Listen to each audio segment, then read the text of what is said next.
So, guys, we are live. Can you all hear me? Uh,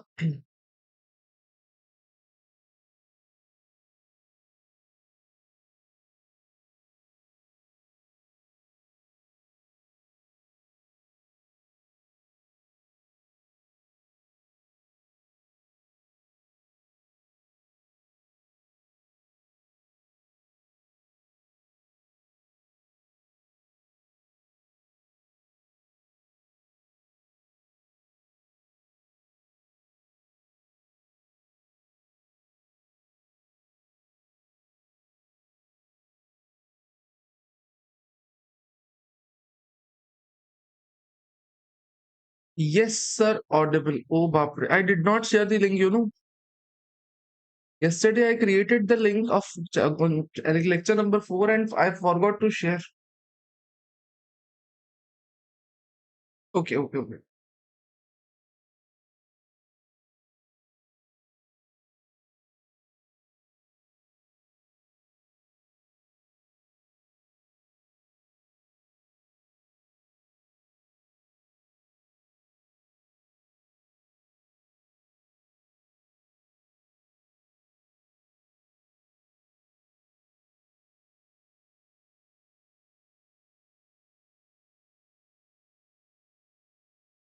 It happens.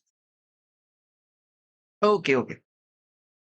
Okay, so hello everybody and welcome to the CA Final Direct Taxes and International Taxation Power Batch, that too in entire English. How you all are doing? Just let me know so that we can start off with today's session. Sir, I am absolutely fine.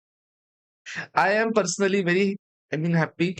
I was analyzing what we studied in capital gain. I analyzed what were the outcomes of our three lectures, and I was very happy that students were able to understand things, students were able to process things, and to be honest, students have been writing answers. Many students within you have been writing answers regularly. So if you are not writing, just remember others are going ahead of you. Just remember that thing. Okay. And of course, there are some improvements. There are areas of improvements. Students are improving for sure. Some questions are practical. They are able to write well. Some questions are theoretical, which in which improvement is there, and students will improve for sure. So just in case you think that you are not writing and others won't also write, you are wrong. Others are writing. Okay. Many people are writing DPQs. I get DPQs on daily basis.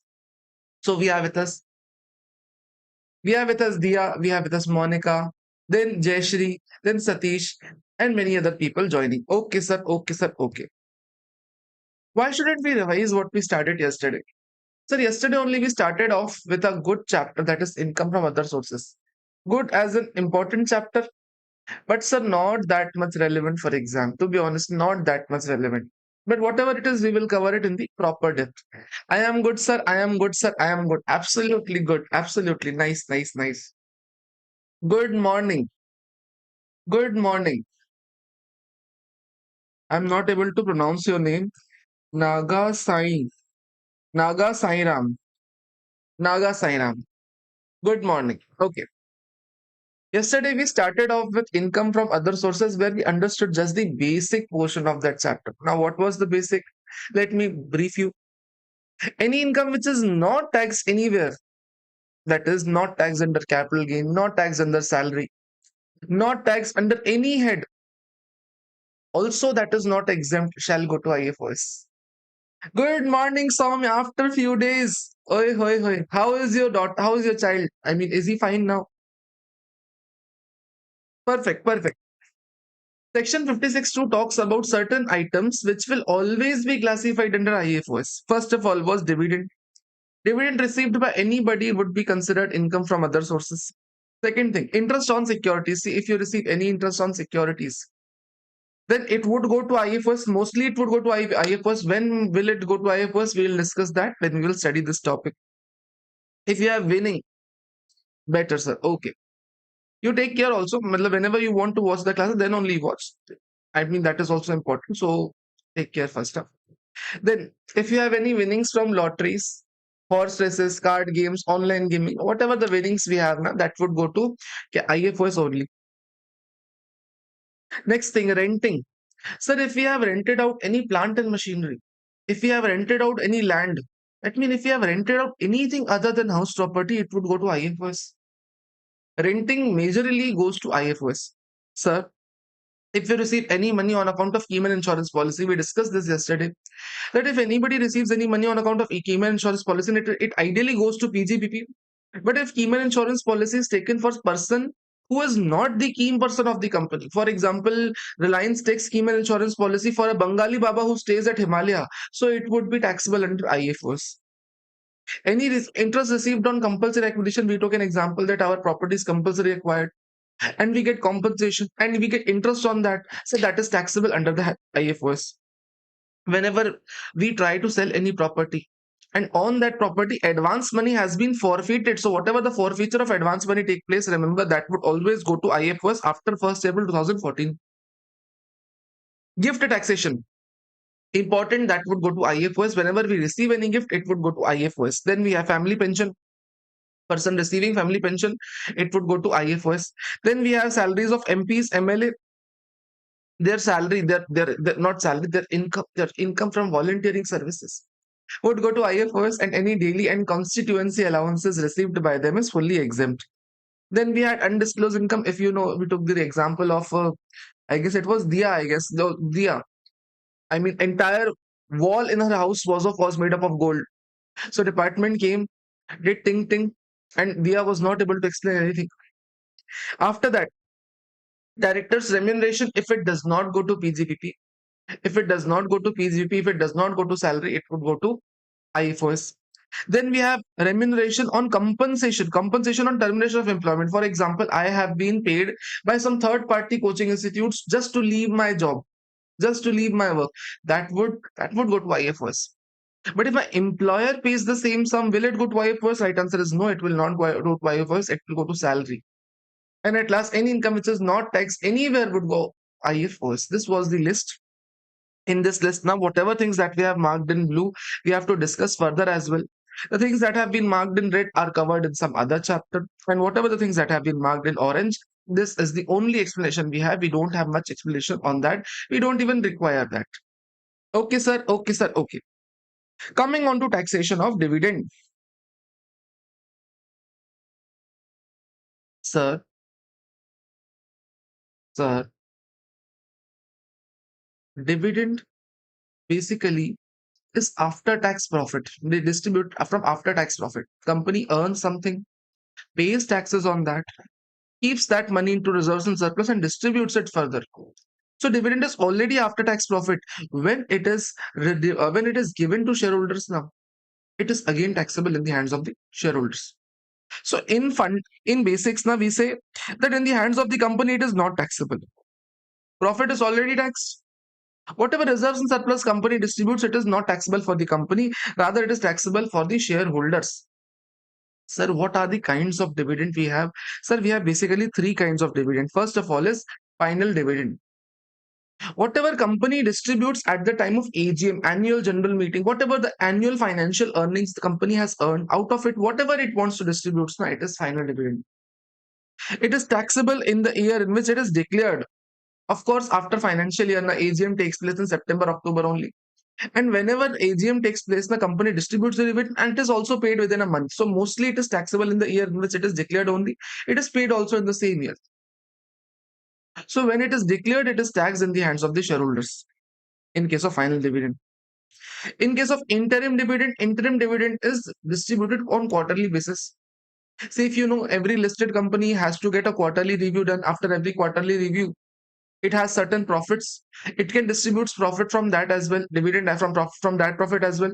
So that interim dividend is taxable as and when it is received by the shareholders. Third thing is deemed dividend. It is taxable in which it is distributed. Now, what is deemed dividend? Yesterday we were discussing this only. Let me take some examples and make you understand how do the fundamentals work here.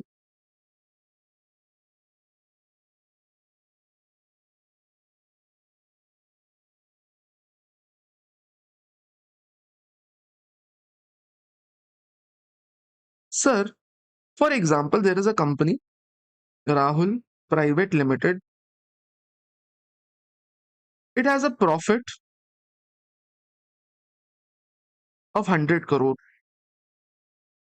If company has a profit of 100 crore, it has to pay taxes 30%. Of course, 12% surcharge as well, and 4% education as well. All in all, it turns out to be 34 point something. We can take 35 crore rupees as taxes. We can assume 35 crore rupees of taxes. That means, can I say this company has 65 crore rupees of free reserves? Yes. This 65 crore would be appearing in balance sheet.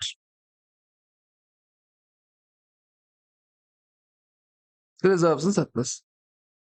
When this reserves is distributed to shareholder, that is Rahul. Assume I am the only shareholder. I have this money. If I receive this money, 65 crore, now what would happen? Sir, again, on this 30% taxes would be paid. 30% taxes plus 15% surcharge plus 4% education cess. Why? Because it is dividend.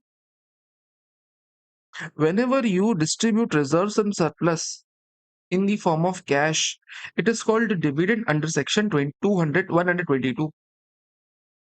As per section 10, sorry, as per section 122 of Companies Act, if any company distributes any money to the shareholders out of the profits, it is dividend. It has to be presumed to be dividend, it has to be considered to be dividend. Therefore, whenever money is distributed to the shareholders, it's always dividend. No strings attached, money is always dividend. That was the case. Again, on 65 crore, how much tax would be paid? 30% into 1.15 into 1.04. All in all, 23 rupees have been taken by taxes. 23 rupees out of 65, 23 taken in taxes. That means only 42 left for disposal. Now, what people try to do understand now, when people of India read the definition of dividend, they understood that only money distributed is called dividend under Companies Act. When they read the meaning of the dividend, money distributed by the company to the extent of profit is nothing but the dividend. So to escape the definition of the dividend, what they did, instead of distributing the cash, now they did not distribute cash. What they did is they distributed assets. For example, they distributed land to the shareholder. Now it is not considered as dividend under Companies Act. Under Companies Act, it is not considered as dividend. Wow, what a savior. But for that matter,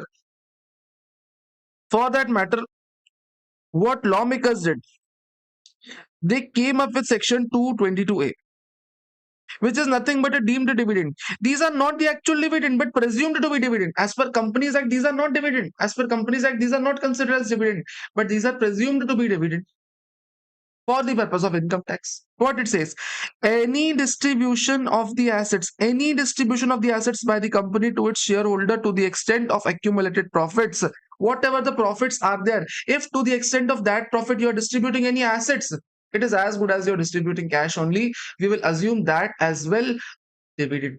They would assume that dividend as well. Got it, sir?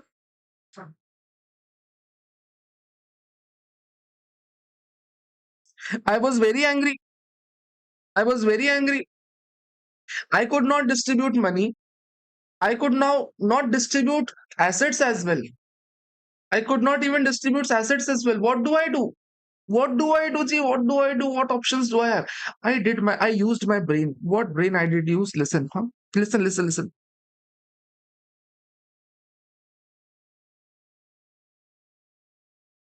I had share capital of 10 crore. Okay.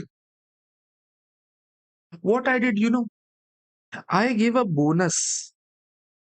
One debenture for every one shareholder. Oh. Every shareholder who has share in a company is entitled for one free debenture. Can I give that? Of course, it's my company. It's my wish. Maha life, Maha rules. Every shareholder is entitled for one debenture. Wow, sir. Wow. What happened in this case? Nothing. An outstanding liability is created of 10 crore rupees. Outstanding liability is created of 10 crore rupees. Now company sooner or later has to pay off this liability. When company will pay off this liability, again there will be an outflow. Are you understanding? We could not take cash out of the company. So what we did, first of all, we took the assets. Now we created a liability free of cost without any necessity. We created a liability. We created a liability. And now in the name of compulsory payment of that liability, we are taking away the money out of company. Lawmakers, lawmakers, what lawmakers did.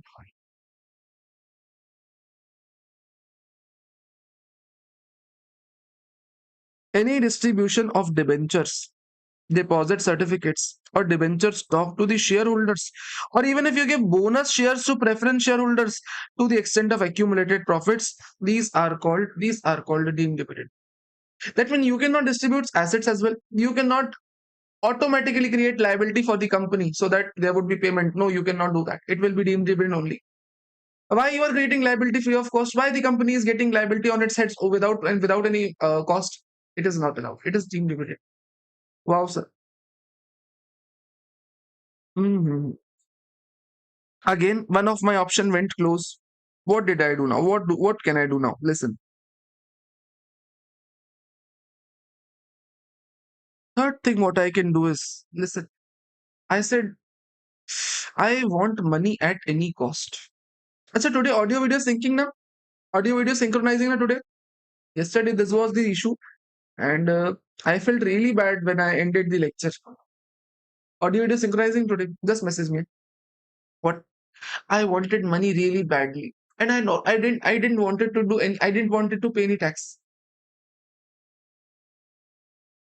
What options do I have? Sir, how can I take money? What I did, I liquidated this company. I said, let's close this company. Let's close this company.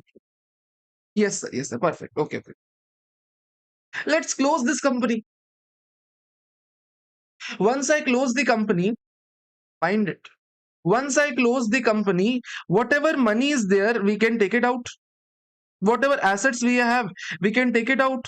And we just only have to pay capital gain taxes on that.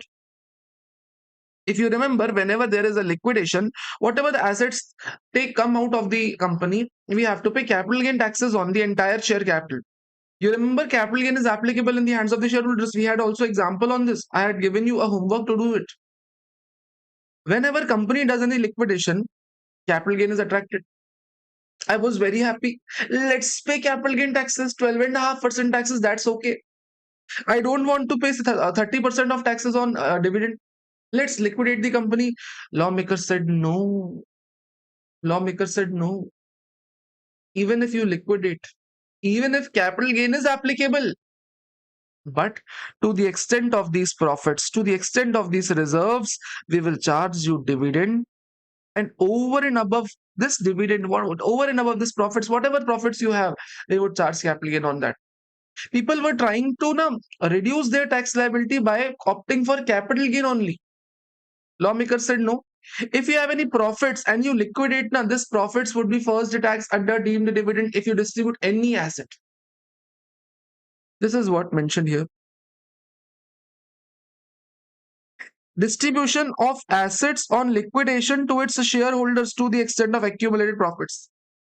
What people used to do is they used to just take out the assets at the time of liquidation and call it capital gain. And they used to pay just 12.5% tax. But lawmakers are very clear. Whenever you take out money at the time of liquidation, now whatever profits you have till that extent, it will always be divided. It will always be divided. Sir, what options do I have? What options do I have now to take out the money? What options do I have? Do I have any options left? Any suggestions? Any suggestions you have? How can I save taxes? How can I save taxes? How can I save taxes? How can I prevent this dividend taxation? Any ideas? I'm waiting for idea. One day, what I decided. I mean, I was so crazy. I was so crazy. I decided to do something very crazy. I had share capital of, say, for example, share capital 1 crore shares of 10 rupees each. I had 1 crore shares of 10 rupees each. Beautiful, beautiful, beautiful.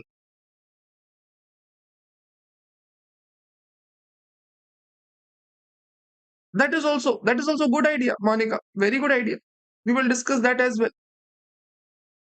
I had share capital of 1 crore shares of 10 each. This was the share capital I had. What I did, you know what I did? I reduced my share capital. I said instead of making a 10 rupee share capital, I shall reduce it by 2 rupees. Now we have 1 crore shares of 8 rupees each only. 1 crore shares of 8 rupees each only. That means 2 crores have to be given back to the shareholders now. Instead of giving 2 crore, we would give him a land worth of 2 crore. A land worth of 2 crore. Wow! If we have to repay back something to the shareholders, we have reduced the share capital and repaid him much bigger value. Provision says again it is deemed a dividend. Again it is deemed dividend. Even if you are repaying something to the shareholders at the time of reduction of share capital, that shall also be considered as deemed dividend. Oh dear Lord. Any distribution by the company to its shareholder or reduction on share capital to the extent of accumulated profits is the deemed dividend. No option left. What can I do? What can I do, sir? What can I do? No options left. One thing caught my eyes. I got one thing common in all the 4 pointers. One thing common in all the 4 pointers, one thing common I found. Can you all see this? Sir, in every point it is said that to the extent of accumulated profits, to the extent of accumulated profits, to the extent of accumulated profits, to the extent of accumulated profits, in every of the line it is saying that to the extent of accumulated profits only we would consider deemed dividend. Whatever distribution we do now. If we have accumulated profits, then only we would consider a deemed dividend. If there is no profit, we would not consider deemed dividend. That clicked in my brain. Just listen very carefully what I did. What I did. Listen up. What I did, listen very carefully.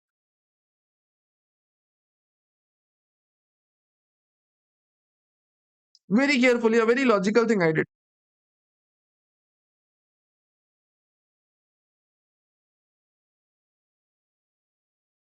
This was my capital structure. You know what I did? You know what I did? I announced bonus. I announced a bonus. 7 for every one held. That means every shareholder who has one share now would get 7 shares. Oh, every shareholder who has one share would get 7 shares free of cost. Wow, wow, sir, wow, what a beauty. Now, how this would impact my balance sheet? Sir, my reserves and surplus would deplete. Or I should say 6.5 share. I mean, how ratio is going to work. I can work out with this ratio that 6.5 is to 1. 6.5 is to 1. Every shareholder who has shares would get 6.5. Okay. Okay, would get 6.5 shares free of cost. Now, how this would work out? Listen up. How this would work out. My reserves and surplus would become 0 and my share capital would become 75 crore. Did you understand what type of game we did? What type of game we did? Every time examiner was tracking this reserves and surplus, we we extinguished the reserves. We depleted the reserves. Now our reserves are 0. What lawmakers were trying to do? They were trying to catch your reserves and surplus balance. Ideally, if your reserves and surplus has any balance, then it would be deemed dividend. What you did, you took off all the reserves and transferred it to share capital. Can you do that, sir? Of course, we do that. Whenever there is bonus being distributed, it is transferred to share capital only. Whatever the dividend, whatever the reserves we have, it is transferred to this only.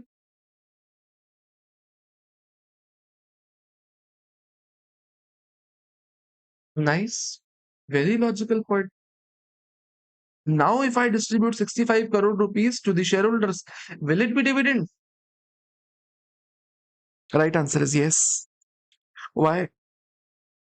Because lawmakers are very clear in their language. They say that If your profits are capitalized into shares, then too we shall consider as dividend. Then too we shall consider such payment as dividend.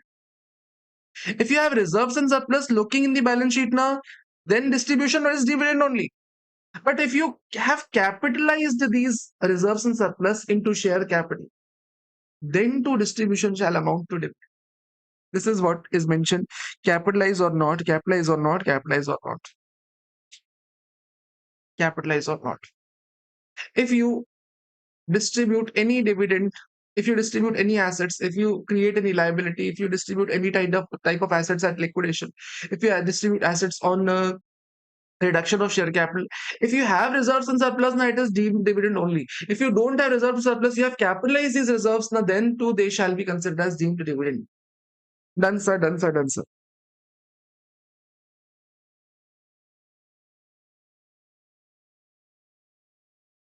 What options I am left with?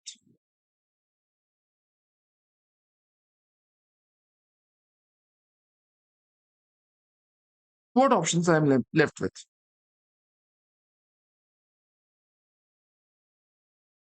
What options I am left with, sir? I am left with no option. Sir, I can convert myself into LLP. Of course, in this case, conversion is not allowed. For conversion, our total assets should be up to 5 crore only. Conversion is not allowed in this case. But sir, even if we would have been a smaller company, whether conversion was allowed? Sir, conversion was allowed, but we cannot distribute reserves surplus up to 3 years. So conversion into LLP is also not the option to take out the money. What options do I have, sir? One option, one beautiful option we have. Sir, can we give loan? Or if not loan, can we give advance?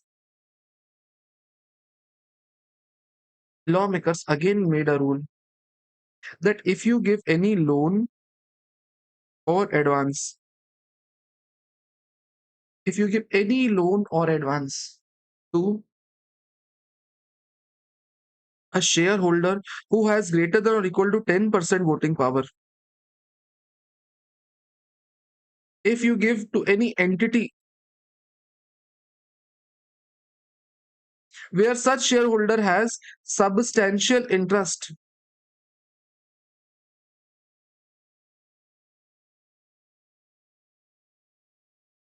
or where you are giving it to third person, and this third person would later on remit this money to the shareholder. In all the cases, whatever the loan, whatever the advance that you are giving to the shareholder, that shall be deemed dividend to the extent of accumulated profits. If you are giving any loan, if you are giving any advance to a shareholder, who holds 10% or more voting power, any loan advance to him is deemed dividend. Sir, I'm not giving to shareholder, I'm giving it to somebody else, a company. Sir, if a company or if a partnership firm where the shareholder has substantial interest means 20% voting power, 20% profit sharing ratio, anything. If such shareholder has substantial interest in that company now, in that case, any loan given to such company, any advance given to such company shall also be considered as deemed dividend. And at last, for example, I'm not giving loan or advance to a company, I'm giving to a manager, but we suspect that manager is going to later on remit this money to the shareholder now. In that case also it will be advance, it will be also deemed dividend, it will be deemed dividend only. That means I cannot even get the loan as well. But issue here is that this is very complicated matter. See, giving loan is logical. See, I cannot take out the money, whatever the case is. Giving loan is okay. Giving advance as well is covered in this section. If you want to get some work done, you have to give the advance now. You have to give the advance. But that shall also be considered as deemed dividend if you give it to shareholders. If you give it to shareholders, then that shall also be considered deemed dividend.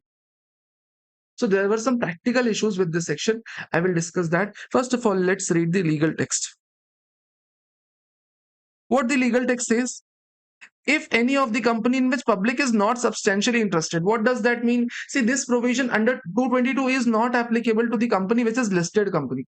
Only to unlisted company these provisions are applicable. What does that mean? If unlisted company gives any of the loan to a shareholder who has greater than or equal to 10% of voting power, or if not to a shareholder, any company, any firm, where such a shareholder has more than or equal to 20% voting power or profit sharing ratio, or any other person who shall remit this money to the shareholder. In all the three cases, any loan given or advance given shall be considered as deemed a dividend to the extent of accumulated profits. Now listen. For example, I gave loan to company gave loan to Monica. Monica is the shareholder. Company gave loan to Monica. Company gave loan to Monica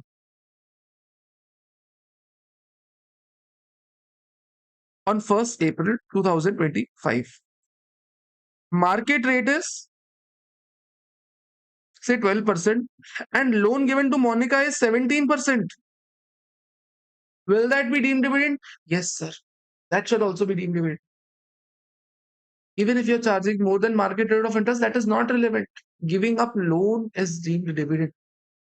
Irrespective of the fact that you are charging market rate of interest, it is not relevant. Sir, forget this thing. Forget this thing. For example, this is a company and it is giving loan to Monica. Loan has been given on 1st April 2025 and Monica has repaid the same on 15th April 2025. Within 15 days, she repaid the money. Within 15 days, she repaid the money. Provision says irrelevant. Absolutely irrelevant. Even if you repay the money, that is not relevant to us. Even if you took money for one day in the form of loan or advance, we shall consider it deemed dividend. Oh my God. Oh my God. Oh my God. Oh my God. Sir, Section 222 is not applicable. In two cases, it is not applicable. First three cases, it is not applicable. For example, if you give loan in ordinary course of business. For example, this is company and this is Monica. See, company requires a very important technical skills. Company requires a technical skills. Company requires the technical skills for which only Monica is eligible. Only Monica knows how to do that. So company has to pay advance to her. It is necessary for the business. It is necessary for the ordinary course of the business that they have to pay the advance to Monica. Then if they pay advance, then that's okay. Ideally, giving loan is always deemed dividend. Giving loan is always deemed dividend. Normally, giving advance is also deemed dividend. But if you give advance in ordinary course of business, that means it is necessary. We give advance to everybody. We give advance to everybody. Therefore, if you are giving it to shareholder also, then it is not deemed dividend. Okay. Next point, sir. If company is giving advance in the trade nature, for example, everybody has to give advance. For example, the work Monica is doing now, everybody has to pay in advance. So if it is a trade nature advance, it is an advance which is of commercial nature. Everybody has to give this advance now. In that case, whatever advance we give, that is absolutely okay. For example, rent advances. Rent advances are of trade nature now.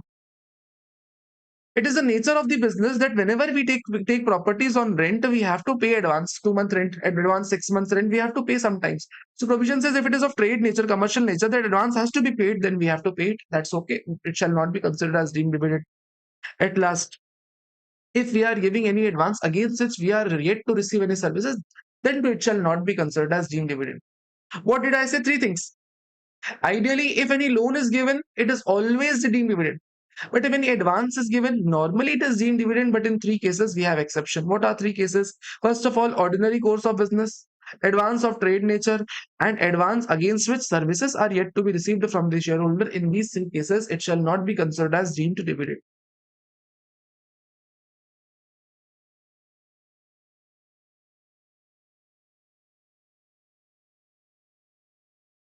Now, this is a point which actually doesn't make much sense.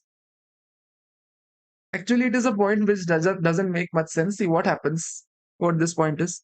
See, for example, there is a company, finance company in India, for example, JP Morgan. Okay. JP Morgan, there is a company in India called JP Morgan. And its parent company is JP Morgan USA. And this JP Morgan USA is listed on New York Stock Exchange. Provision says ultimately this JP Morgan must be holding at least a 50% shares in this Indian JP Morgan. Provision says, see, if there are two entities, if any loan or advance is given between the two entities, two group entities, where one of the group entity is a finance company. For example, this is a finance company, and the parent entity or the principal entity of the group is listed on stock exchange outside India. The parent entity is listed on the stock exchange outside India, then any advance or loan between the two shall never be considered as deemed a dividend. See, ideally, what used to happen is if Indian company, Indian finance company used to give loan to somebody else outside or some parent company outside, then Indian company, India used to consider it as deemed dividend. For example, just think of it now. If JP Morgan India is giving loan to JP Morgan USA, it is a parent company. In this case, any loan given would be deemed dividend. This would be wrong now. If JP Morgan India is giving any loan to JP Morgan USA, it was deemed a dividend because it is parent subsidiary. It is parent subsidiary, so it shall be deemed dividend. Are you getting what I'm trying to say? Logically, there was issue in this point. If Indian subsidiary is giving any loan to its parents, it was deemed a dividend in India, which is fairly illogical. Fairly illogical. In that case, government came up with the exemption this year. I mean, amendment this year, that if any of the finance company is giving any loan to any of the parent company or group parent company, and such parent company is listed in stock exchange. So listed in stock exchange is important so that we trust that company. If it is listed in that country's stock exchange, then it shall not be deemed dividend.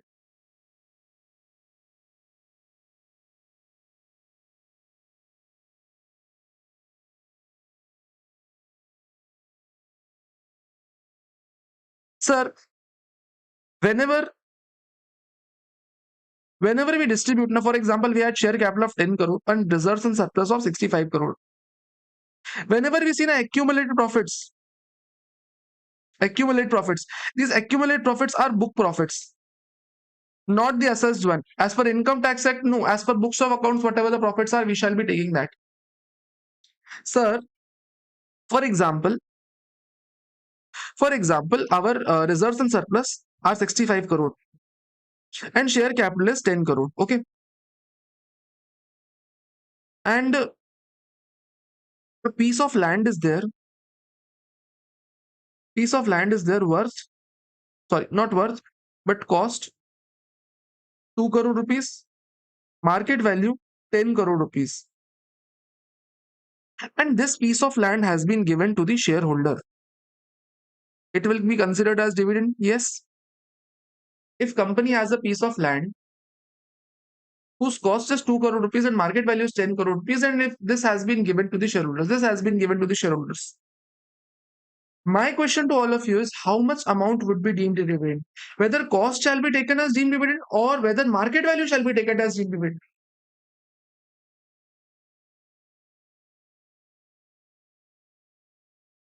Whether cost shall be deemed dividend or market value shall be deemed dividend?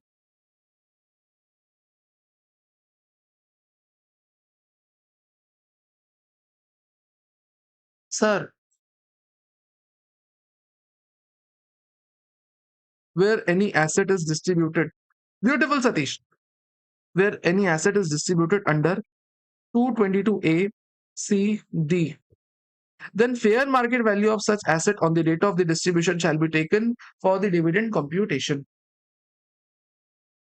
What is meant by capitalize or not? It is meant by capitalization of reserves and surplus into share capital by issue of bonus. After that, we have last, beautiful. Your name is Sainam, Naga Sainam. You said is it Naga? It is Sainam. Your name is Sainam or your name is Naga Sainam something Pulvarthi. I'm not able to get what your exact name is. If whatever I want to call out, is it Sainam or is it Naga Sainam only? See, I'm not familiar with the names of South India, so I might mispronounce your name. At first, I'm really sorry.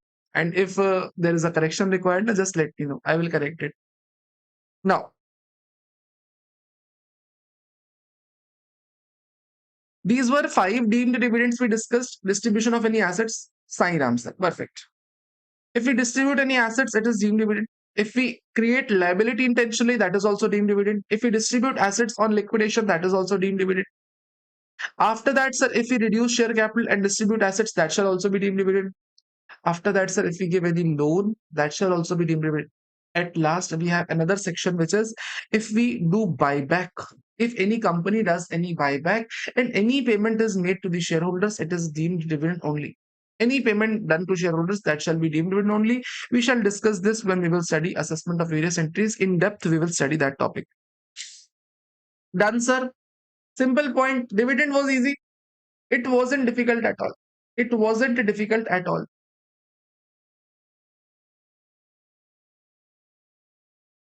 It wasn't difficult. To be honest, I never think that dividend was that difficult topic, that difficult to accept, difficult to digest. No, it wasn't that. Yes, sir, it was easy. It was easy. It was easy, sir. It easy, easy. Come on to taxation of interest. So one thing about dividend now, as I discussed yesterday as well, whenever you receive dividend, it will always go to IFOS. For every SSC, for every SSC, it will go to IFOS. There is no exception as to dividend going to PGBP, dividend going to any other head. No. Always dividend for every SSC would go to IFOS, even if you are a stock trader, even if you are a stock broker, even if you are FII, it would always go to IFOS only. Taxation of interest income. There are two kinds of interests.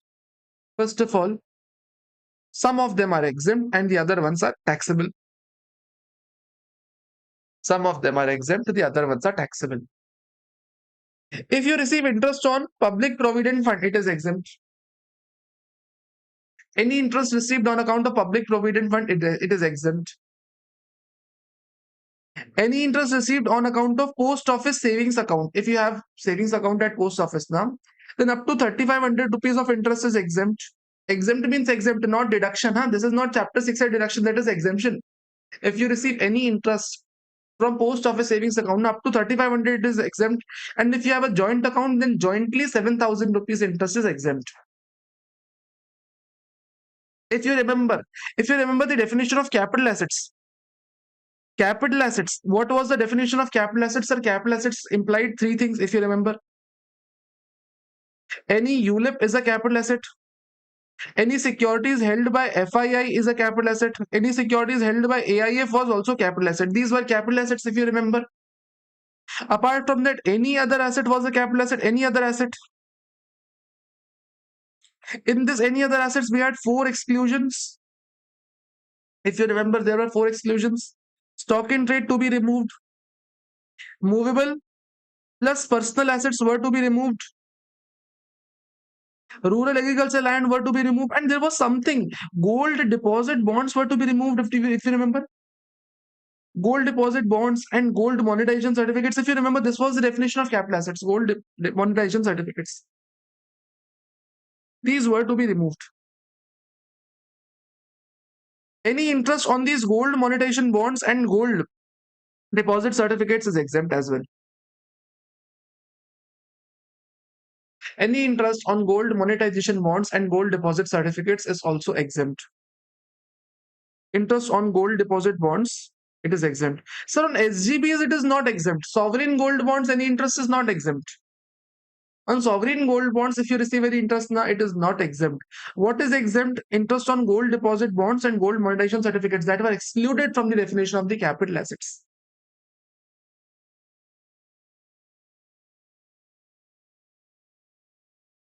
These are exempt interests. Can you all name with me? Sir, any interest on PPF is exempt. In post office, up to 3,500 individually and up to 7,000 rupees in aggregate, it is exempt. And at last, if you have any interest on gold deposit bond, that shall also be exempt. Simple point, sir. It is simple point. Sir, remaining interests are taxable. What remaining interests are taxable? What are those interests? Listen up. If you have given any loan or if you have bought any securities, for example, I have given loan to Dia and she is paying me interest. Where this interest would go? If I have bought debentures and I am getting interest on that, where would that interest go? Provision, first of all, asks a question whether is it your business to give loan, whether it is your business to trade in securities. If it is your business, it would go to PGBP, otherwise, it would go to IFS. If you have received any interest on loan, if you receive any interest on securities, if it is your business to give loan, if it is your business to trade in securities, now, then any interest would go to PGBP, otherwise, it would go to IFS.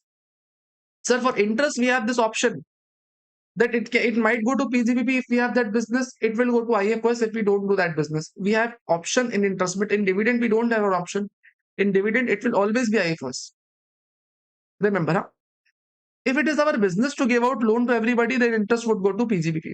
If it is our business to trade in securities, then any interest received on securities would also go to PGBP. But if we are receiving on regular basis, it is not our business, then it would go to IFS.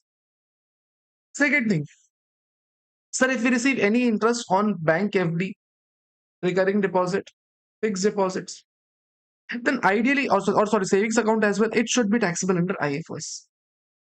Any interest received on account of FD, RD, savings account, that should go to IFS.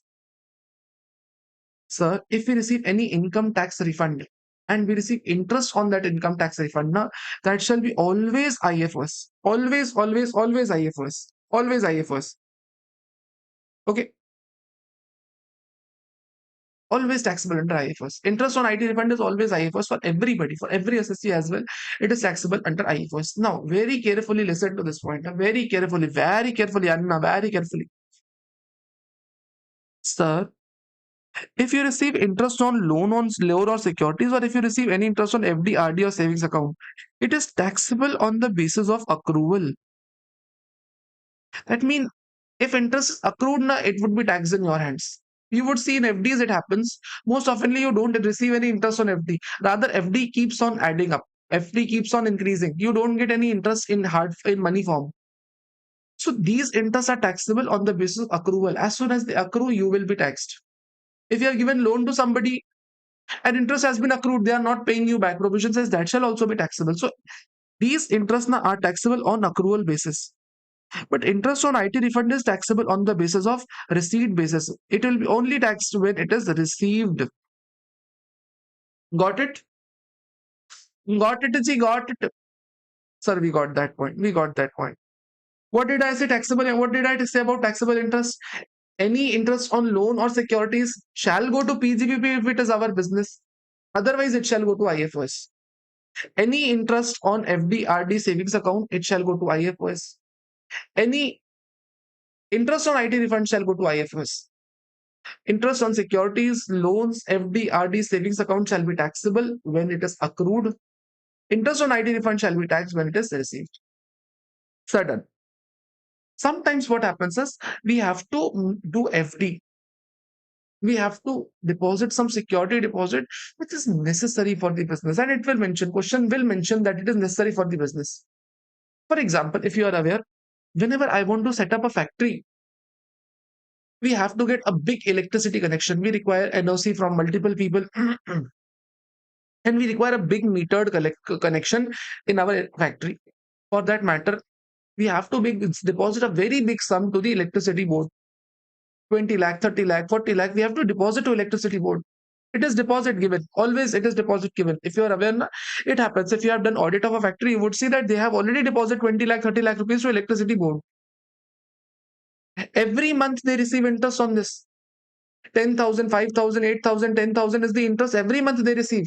Provision says this interest on FD at security at electricity board is necessary for the business. Without this, they cannot do the business now. So whatever interest they receive, this shall go to PGBP. That means if there is an FD, if there is security deposit deposited somewhere, it is necessary for the business now, then it shall go to PGBP only. It shall not go to IFS. Got it? Too many things altogether. Once again, try recalling with me. See, some interests are exempt, the other ones are taxable. What are exempt? Sir, interest on PPF, interest on post office up to 3,500 or 7,000, interest on gold deposit bonds. These are exempt. What are taxable? Interest on any loan or securities. It is taxable. If it is our business to lend out loan, if it is our business to trade in securities, then it would go to PGBP, else it would go to IFRS. Taxable in the year of accrual. If we receive any interest on FD, RD savings account, it is taxable under IFRS in the year in which it is accrued. If we receive any interest on IT refund, it shall be taxable under the IFRS always in the year of receipt. If we do any FD or security deposit, which is necessary for the conduct of the business, now then it shall go to PGP. Any interest on that would go to PGP. Done with interest taxation. This is only what we have in interest taxation. Only what we have.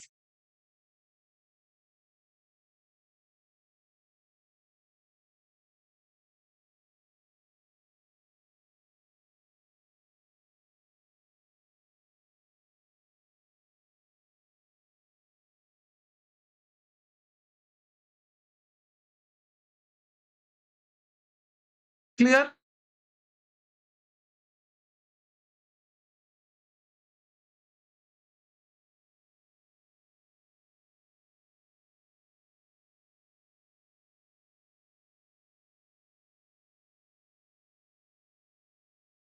Yes.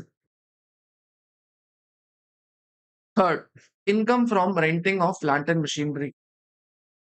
What does this imply? What does this imply, sir? See, first of all, if you rent out any house property, if you rent out any house property, it is taxable under that house property only. As sir, clear, sir. If you rent out any house property, it is taxable under that house property. Okay? House property is taxable under that house property only. Wow, what a thing you said. House property is taxable under that house property. Wow. Sir, if you rent out in ordinary course of business, for example, I'm renting out house property in ordinary course of business, it would go to PGBP. If I rent out any plant and machinery in ordinary course of business, it would go to PGBP.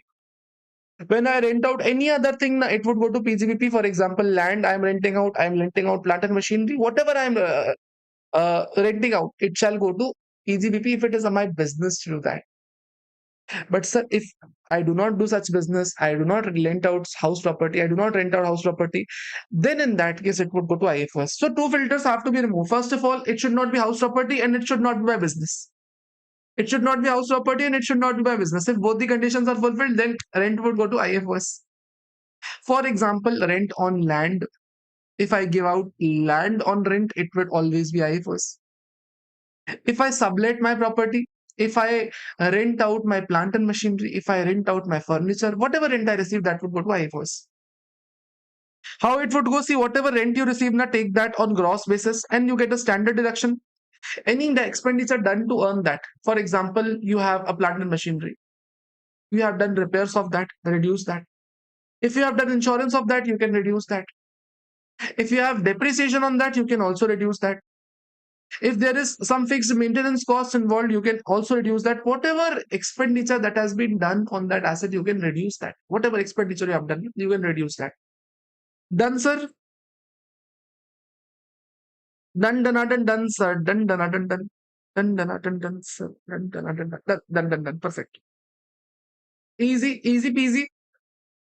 This was the third taxation. Wow, sir, these things are going so fast. Very fast. We are moving.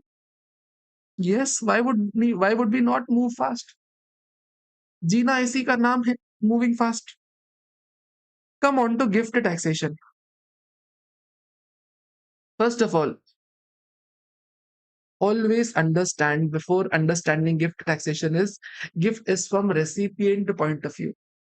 You are not gifting, you are receiving the gifts. Assuming you are receiving the gifts in this entire topic, you just assume that you are receiving the gifts. You are not giving away, you are just receiving gifts. You are getting house, you are getting gold chain, you are getting shares free of cost.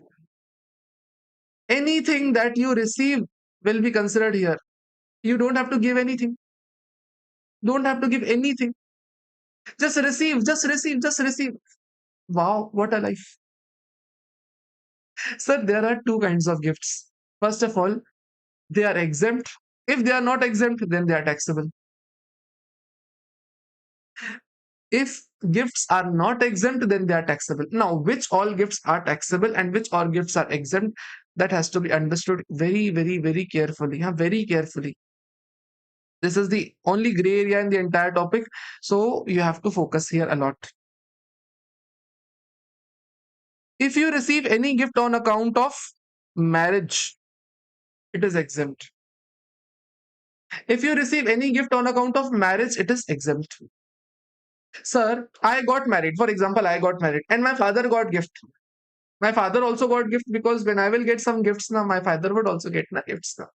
If somebody's giving me a ring, my father would also get some assets. Will it be exempted? Will it be exempted for him? Right answer is no. Receiving gift on account of marriage is only for me. Only I will be exempted, not any of my family member. Me and my wife. Only we, whatever gifts we are receiving is only exempt. Nobody else. Okay. Nobody else. Yes, sir. Yes, sir. Yes, sir. Yes, sir. Second thing, if you receive any gift on account of relatives. Oh. If you receive gifts from a relative, it is exempt. What is relative? Who are relative? We will discuss that. Don't worry. We will discuss that. If you receive any gift on account of will or inheritance. For example, if somebody dies, for example, Bill Gates dies, and Bill Gates has written a will that whatever my assets are, that should go to Satish Kumar of India. Entire Bill Gates, entire Microsoft empire would go to Satish Kumar of India. Sir, Satish, whatever assets you receive, that shall be exempt. Whatever assets you receive, that shall be exempt. If Bill Gates give you all the assets now, all of its entire empire, free of cost, it will be exempt for you. Wow. Any gift received on account of death of the donor or pay, for example, if somebody dies and says that this should be given to this person, then it is exempt. Almost these are same things, but different angles. Gift from local authority, for example, you receive water, you receive fresh air, you receive clean streets, that is exempt. If you receive any gift from any trust, if you receive any gift from trust which is registered under 12AB, if you receive gift from a hospital which is registered under 12AB or 1020GC, or if you receive any gift from institution registered under 1020GC, it is exempt. For example, I want to get my treatment done, and for that matter, my treatment cost is say 10 lakh rupees. Out of this 10 lakh rupees, I paid 5 lakh rupees, and 5 lakh was given by a trust. Provision says it is exempt. It is not taxable in my hands. Similarly, if trust receives anything, it shall not attract a gift. For example, we will study this in trust taxation again. For example, there is a trust. Trust wants to buy a property whose stamp duty value is 200 lakh rupees. It is obvious that the trust is buying, so somebody is going to help. In that case, if trust is buying at a lower price, for example, if trust is buying is at 120 lakh rupees, will this be gift?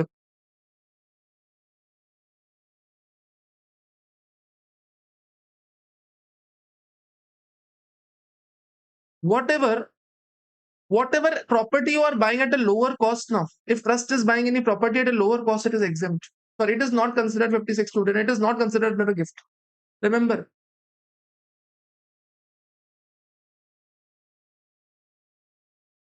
Remember, trust might buy assets at a lower price as well. So it is not considered under 56 to 10.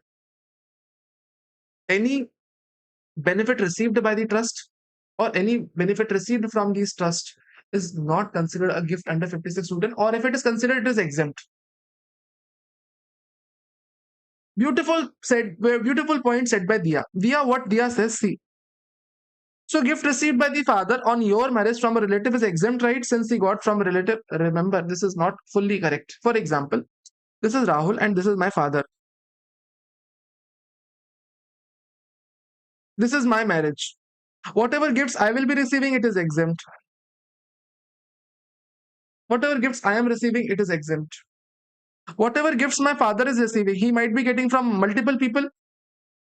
For example, he is getting a gift from my wife's chacha. Chacha? Uncle. Is he related to my father? Not at all. Not at all. Your sons Mother-in-law's, so father-in-law's brother, I mean, he is not relative in any sense. Any gift received from it, it is not exempt. It is not exempt.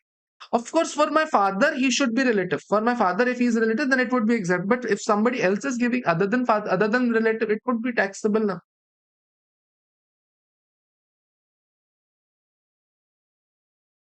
This is one senseless point. If those would be covered in relatives list, now then see anybody receiving gift from a relative would be exempt. But if they are not relative, it would be taxed now. You cannot claim exemption from marriage.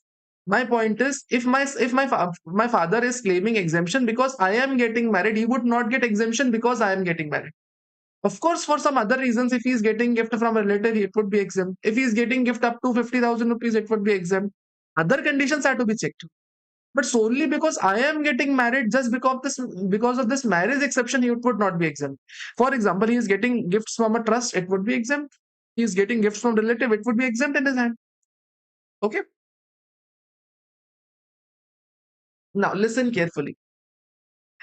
Gift received from individual by the trust for the benefit of the relative of the individual. What does that mean? For example, Rahul wants to marry her daughter. Marry her daughter? No, no, no, no, no.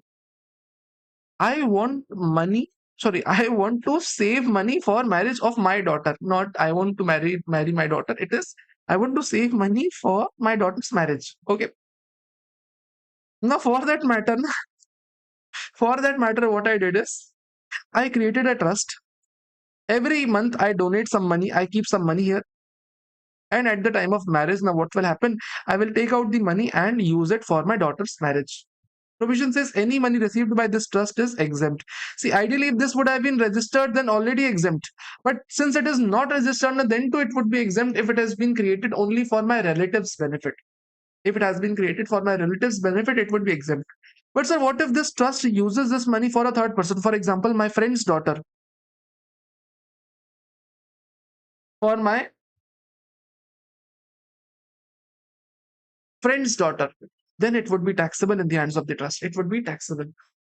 Till when these lectures will be on YouTube? Lecture number 5 will be on YouTube. Till lecture number 5, it will be on YouTube. Mostly tomorrow.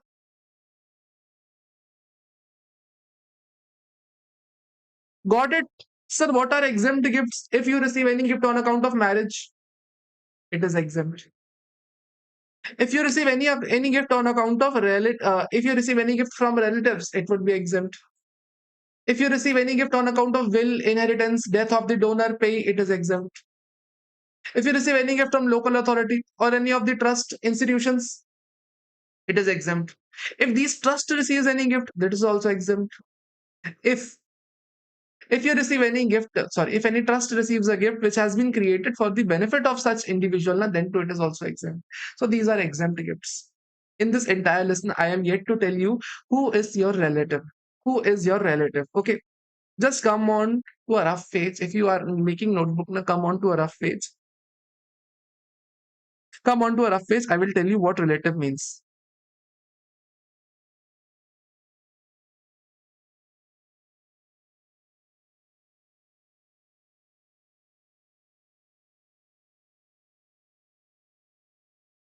Who is a relative for me? Always understand from your point of view. It is easier to understand. It is easier to understand from your point of view. Always, huh? For you who are relatives, for you who are relatives, an individual. First of all, your spouse is always your relative. Your spouse, your better half is always your relative. Always, always, always. Your lineal descendant and their spouses are always relatives. Who is your lineal descendant? Your children, their husband, wives, your granddaughters, grandchildren, always your relative. Okay. As an individual now, your brother and sister are your relatives. Plus, brother's spouse, sister's spouse are also relative.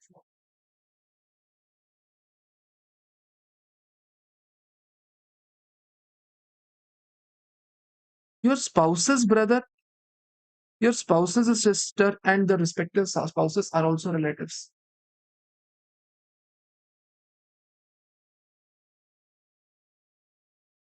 Listen, your brother, your sister, their spouses, your spouse's brother and his sister and their spouses. Clear?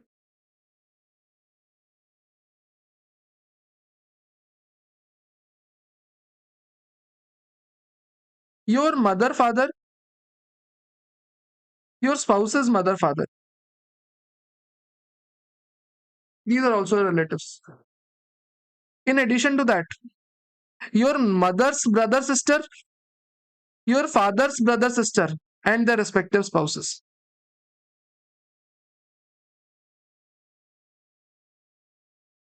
Your lineal ascendant, that means your dada, dadi, nana, grandfather, grandmother, mother's side, father's side. Your spouse's lineal ascendant, that means your spouse's mother, father, your spouse's grandmother, grandfather, mother, grandmother, grandfather on father's side, grandmother, grandfather on mother's side. Every relative, every lineal ascendant of the spouse shall also be considered as relative. Can you see an example? Can you see a picture? Can you see a animal in this? Can you see some kind of animal in this?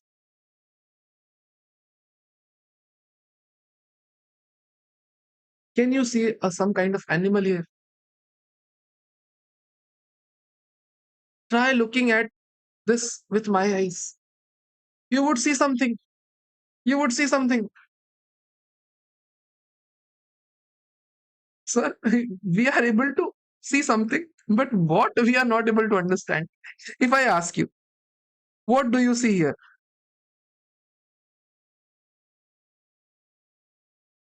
And oh dear Lord, so oh Bapre. Yes, Monica understood the beauty of the drawing. You are not able to appreciate the talent. One day I will draw real Sona Lisa and you will not be able to identify it even. See, are you able to are you able to draw this? Are you able to draw this? It is a mouse. It is a mouse. Always remember, whenever you talk about 56 Newton relative, it's a mouse. Wow, wow, wow, wow, wow, wow. It is given in book, therefore. You know what? When I gave this drawing to the team now to draw a mouse, he draw this mouse. See how cute this mouse looks. It is nowhere relevant. It is nowhere relevant to what I wanted to tell. But this is what they drew. Very nicely caught. Yeah, it is given in book. That is why she was able to identify. Otherwise, with your drawing, na, nobody in the earth would be able to identify it's a mouse. What a slap on my face. Now, jokes apart, huh? Again, try drawing it because now I want you all to learn this relative, huh? Because this relevant relatives now would come multiple times.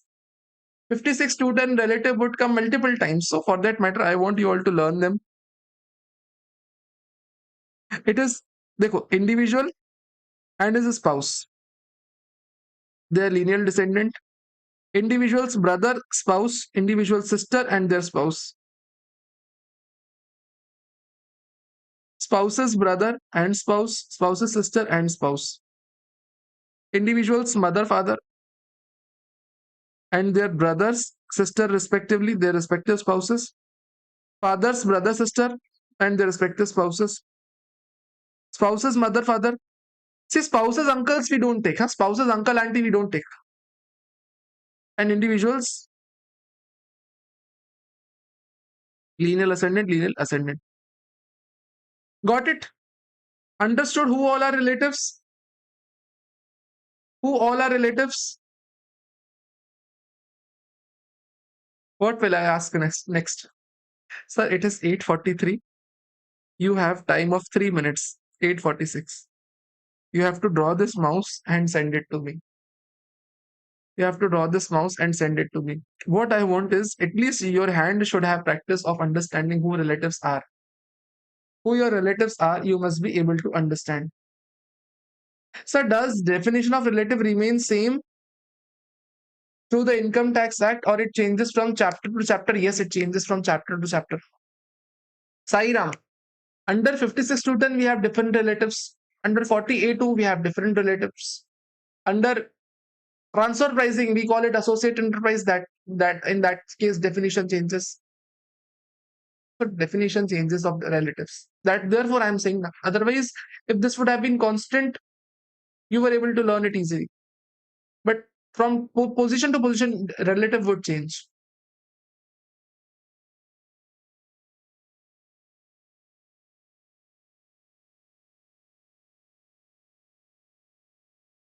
Draw it out, and in 3 minutes you have to send it to me on Telegram channel.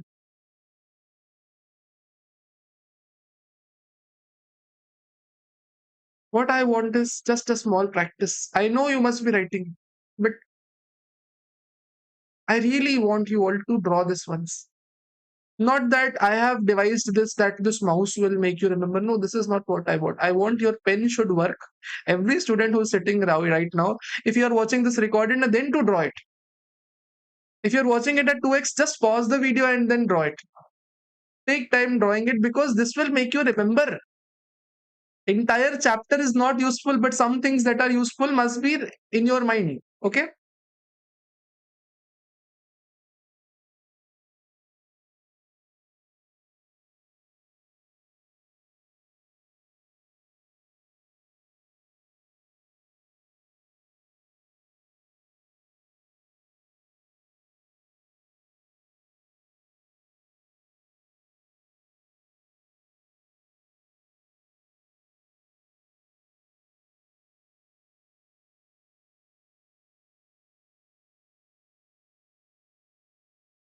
I received from Soumya.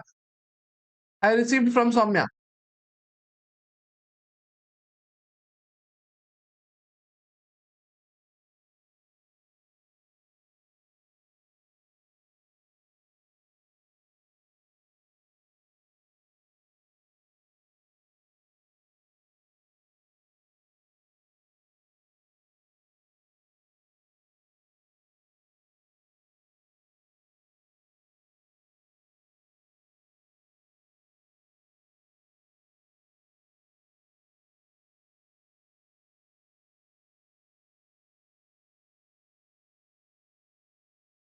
Monica, did I receive yours? You said done. Okay, done. This week on. Okay. Huh. Oh, bhai sahab, this really looks like an ant. What Monica has drawn, I'm able to. It looks like an ant. It looks more like an ant. That is also doable. I didn't think of that. Okay. I'm yet to receive from Mania. I want this to. I want this from everybody. Oh, ho, ho, sitting in sunlight. Wow. Beautiful, Dia. Girl gang has sent me. Okay, okay. Sai Ram received. Okay.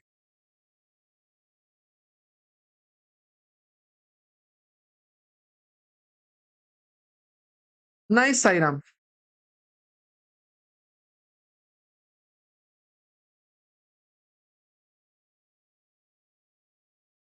Satish. Oh, nice, nice, nice, nice, nice, nice, nice, nice. Sir lost one side leg. Gone. Okay, okay. Nice, Satish. Nice, nice, nice. Perfect. Okay, perfect.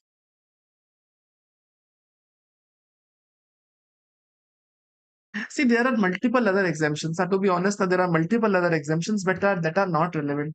See, there was some COVID exemption as well. COVID exemption. I mean, if you receive any money on account of death or on account of COVID from employer, it was exempt. From third person, if you receive 10 lakh, was exempt. There were multiple other exemptions. But from my point of view, this chapter already has a very limited weightage. And COVID was 5 years old. Okay. So there are many other exemptions that you don't need to even learn. You can ignore them. Now answer some questions. Huh? Answer some questions.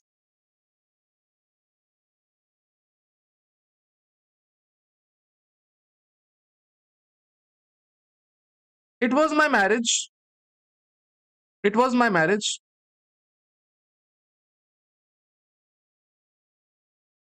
I gave gift to my uncle because he came to my wedding. How much gift I gave him? I gave him one gold chain. Will it be exempt or taxable?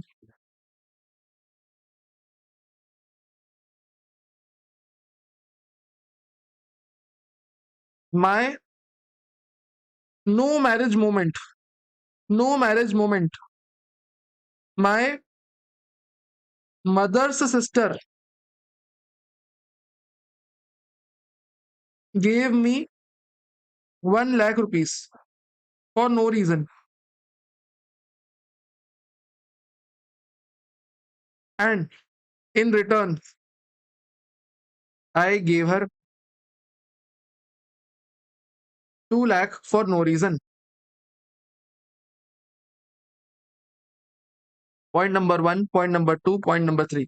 Whether it is exempt or taxable, exempt or taxable, or exempt or taxable. In three cases, you have to tell.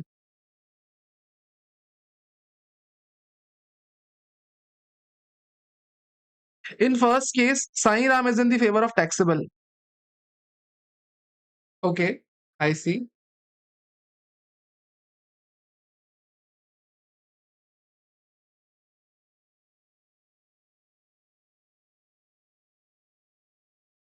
Jayashri says taxable. Okay. Dia says it is taxable. Bujjikan says it is taxable. Monica says it is exempt. Okay. Soumya says it is taxable. In second case, Jayashri says it is exempt. Soumya says it is exempt. Bujjikan says it is taxable. Monica says it is exempt. Oh, bhai sahab, this is the topic of CA Inter, and still there is too much of divided opinion. Wow, wow, wow, wow. Interesting, G, interesting.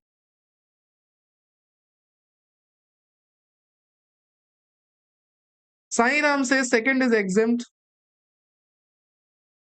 and third one is taxable. Okay. Satish says first exempt, second also exempt, third is taxable. Okay.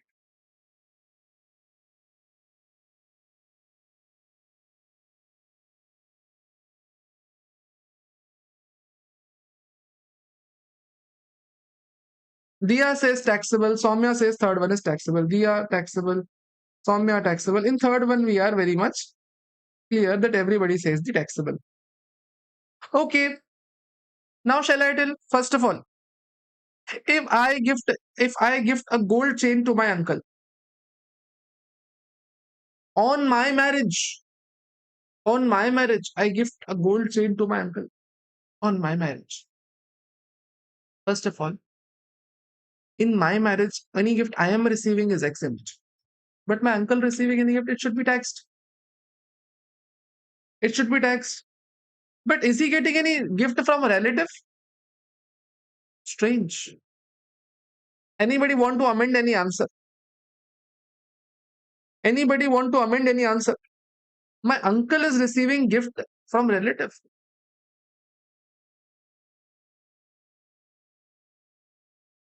Uncle receiving gift from me. That means uncle's brother, son giving him gift. For an individual, his brother might be relative, but his brother's son is not relative. That means if I give any gift to uncle na, I give any gift to uncle na, for me he is my relative. Just understand this table very carefully. For individual na, my father's brother is my relative. But think of from uncle's point of view. Think of from uncle's point of view. His brother's son is not his relative now. His brother's son is not his relative. Therefore, if see, it is not a two-way relation. Na.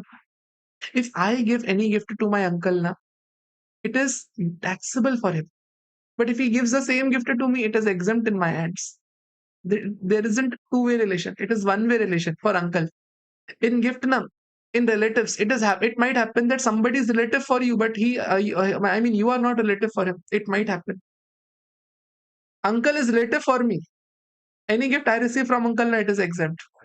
But for him, I am his nephew now. So my brother's son is nowhere connected. Therefore, this chart was important. Just think of from uncle's point of view. He is receiving gift from brother's son or maybe sister's son. In that case, it is not a relative. Therefore, it will be taxable. Of course, everybody who said the taxable ones might have thought of this logic only. My mother's sister gave me 1 lakh rupees. Just imagine. Mother's sister. Of course, she is my relative. Whatever I receive from her is exempt. Yes, it is exempt.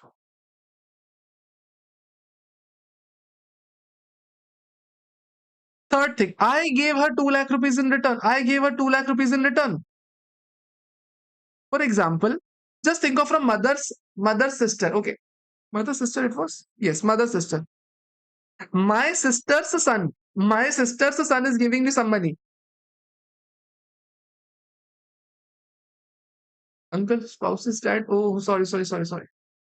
Uncle, according I doubt that connection sometimes. Uncle means father's brother or mother's brother. That is what I mean. Okay. It might be you. It's okay. It's okay. If you did wrong because of misunderstanding, that's okay. Now, just think of from my mother's sister point of view. She is receiving gift from her sister's son. She is receiving gifts from her sister's son. Sister's son. Am I relative for her? No, sir, I'm not relative for her. Therefore, it would be taxable. Did you have the same thought process? Did you have the same process of thinking? See, whenever you receive a gift or anybody who receives the gift, put him in this individual place and check out who is giving him gift. If he is the relative, if he falls under this mouse chart now, in that case, it would be exempt. Otherwise, it is taxable. I have not taught you clubbing, but I expect some concept and I want to elevate your IFOS knowledge based on clubbing as well. So just participate with me. Just participate with me.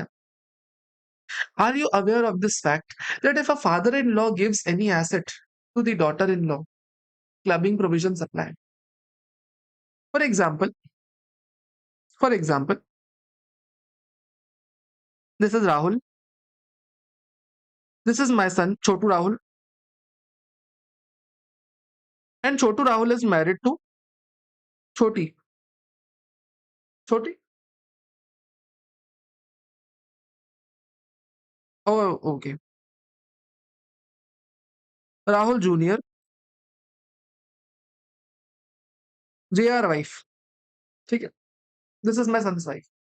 Do you know that if I transfer any asset to my son's wife, any income received by her is clubbed in my hands. Are you aware of this fact? If I transfer any asset to my son's wife, it is clubbed in my hands. Are you aware of this fact? This will be taught in clubbing. I will teach this topic towards the last, but we teach. If I transfer any asset to my son's wife or my spouse, of course, it is clubbed in my hands. This is a very basic notion. This is very basic clubbing provision. Yes, sir, we are aware. Sir, what if? My question is, what if my son is getting married and during the marriage, I am giving a house to her and this house is yielding rent. My question to all of you is whether the rent will be clubbed in my hands or rental income would also pass to the son's wife. See, I have a house. I am giving this house to my son's wife in my son's marriage. I am giving this house to my son's wife in my son's marriage. Whether income on that house will be clubbed in my hands or not. I said, no, whatever asset you transfer to your son's wife, it will be clubbed in your hands. But if you are transferring on account of marriage, then will it be clubbed or not? Will it be clubbed or not? Very logical, very sensible point. Very sensible point. Worth thinking. Will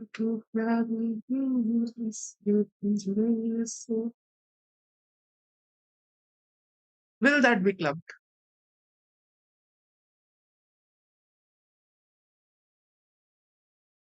Sir,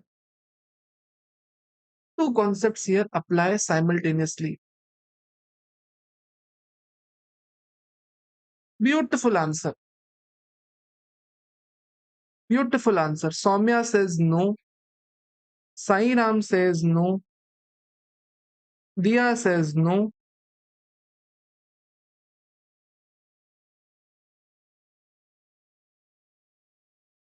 And fortunately, all three answers are wrong. All three answers are wrong. The income will be clubbed. Wow, sir. Wow. Wow. Sir, we did not understand even a bit why this income is clubbed. Two concepts here are applying together. At the time of marriage, you are transferring the assets. Mujji also says no.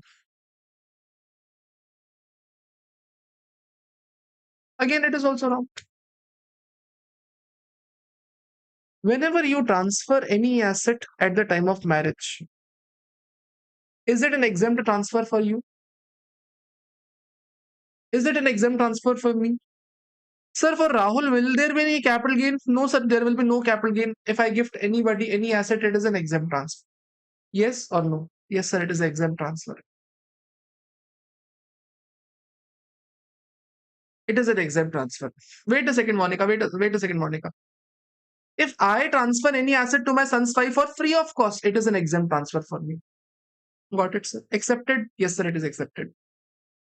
My son's wife receiving this asset, would there be any gift complications? Sir, under 56(2)(10), any asset received on account of marriage is absolutely exempt.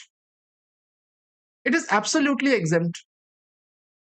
Plus, of course, for her, father-in-law is giving the asset now. So even on account of marriage also, this would be exempt. On account of relative also, it would be exempt. It would be exempted from both the ways. If my son's wife is getting this asset, it is exempt for her in any case. Receiving this gift is exempt for her because she is receiving in marriage. Even if not in marriage, even if I give this asset to her in any course of business, I am her relative. Whatever I give to her, that is exempt to her. Under 56 total, no tax implication shall apply. But sir, just tell me one thing. Under 56 total, we only talk about gift taxation, na? If son's wife is getting the asset for free of cost, I am not taxing her income at all. And not even I am asking about that. I am asking about the rental income. Where it is said that if I transfer the asset on account of her marriage, rental income would also transfer and clubbing shall not apply. Where it is said? Clubbing provisions operate independently and IFRS operates independently. If I gift asset to my son's wife, it is not a gift in her hands. IFRS would not apply for sure. But clubbing shall apply. Clubbing shall apply. There is no excuse why clubbing would not apply. It is as good as if I have an asset and I give this asset to my wife.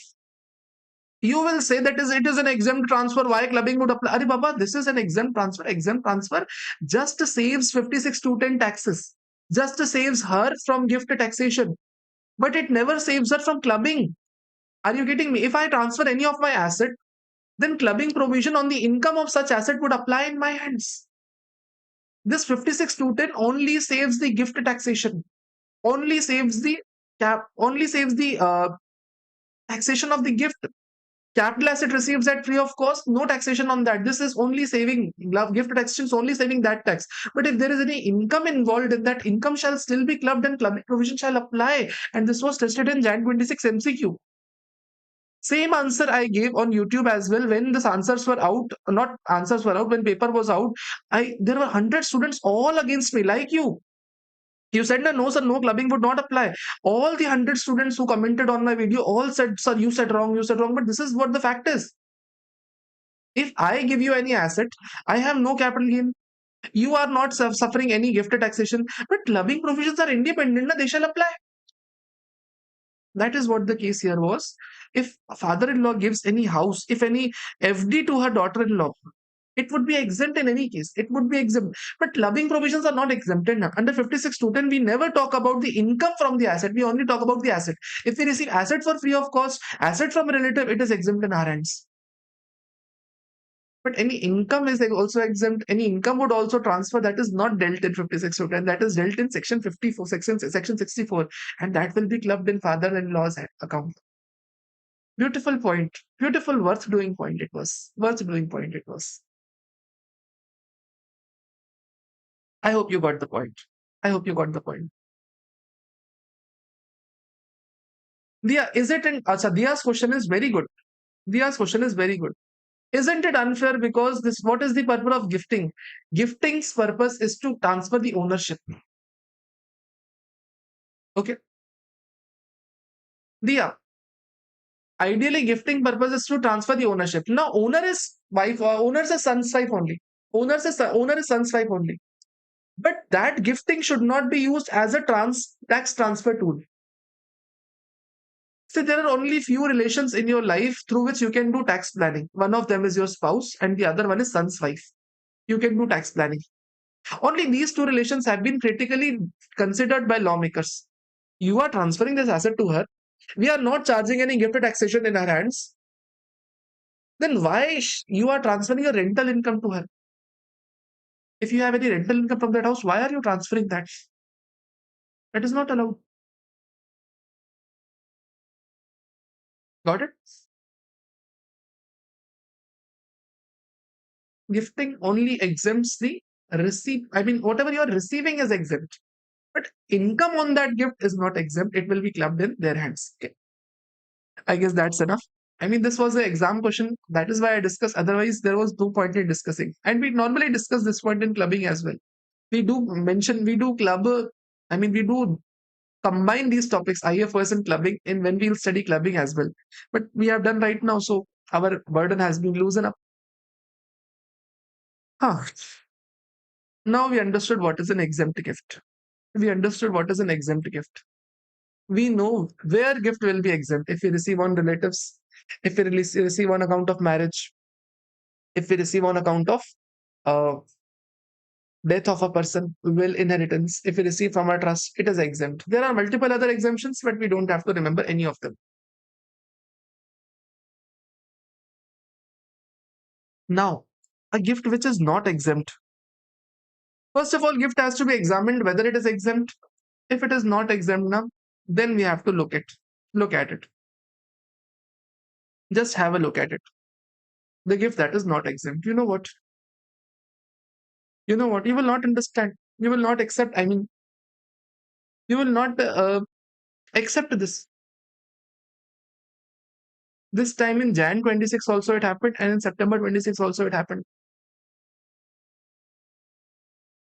When results were out, especially in September 26, when results, September 25, when results were out, there were many people like you, were many students like you who passed. They were our power batch students. And of course, with number of days we study together, with number of bond, the number of interaction we do now, there is a implicit bond created between us. It will be created for sure. Just wait for the 21st day. There will be an implicit bond between us for sure. And this is what happened in Jan 26. You know, there were 100 people, not just 100 people, there were 150 people who secured exemption. 150 people. They were so happy with me that they wanted to thank me. They called me, sir, we are very happy. We are very happy that we took your power batch. We took your guidance. Of course, you are also taking, but if you have not enrolled, do enroll for the batch as well. If you have not enrolled, till now, do enroll for it. They were very happy about the batch. They were very happy. You know what? Few of them wanted to congratulate me on their success by handing over sweets to me. They wanted to give me sweets. But how would they come? Somebody stays in Kerala, somebody is in Mumbai, somebody is in Surat, somebody is in Delhi, somebody is in Kolkata, somebody is in Kanpur, somebody is in Vizag, somebody is in Chennai. I mean, they all are scattered now. We teach online, so we do not meet each other. But they were very happy. They were very happy. They wanted to give me a box of chocolates, a box of sweets, so that they can just, sweeten my mouth. They were very happy with the performance that I gave, with the content I delivered. They were very happy. Of course, you will be also happy. Touch wood, fingers crossed. In Jan 26 also it happened. You know what? Many of the students out of nowhere just transferred me 500 rupees. Why 500 rupees? Sir, you can just buy sweets for yourself. Just for this purpose, they transferred me 500 rupees. And I'm not lying. I'm not lying. This is what they did. This is what honestly they did. 500 rupees was transferred into my account. I'm not advising you anything. I'm not suggesting you anything. But point is clear to somebody who knows. Okay. Okay. 500 rupees were transferred to me for no reason. So that I can eat sweets. I can eat sweets. They wanted to greet me. They wanted to say thank you to me. For that matter, no? They transferred 500 rupees to me so that I can buy sweets for myself and I can eat.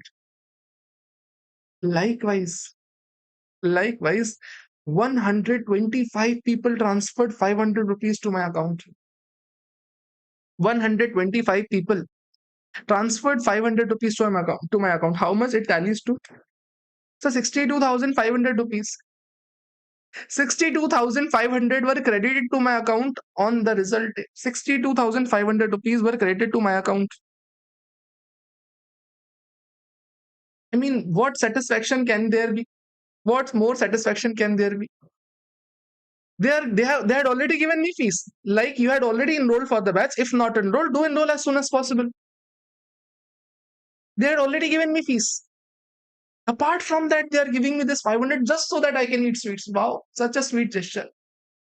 Such a sweet gesture they have done.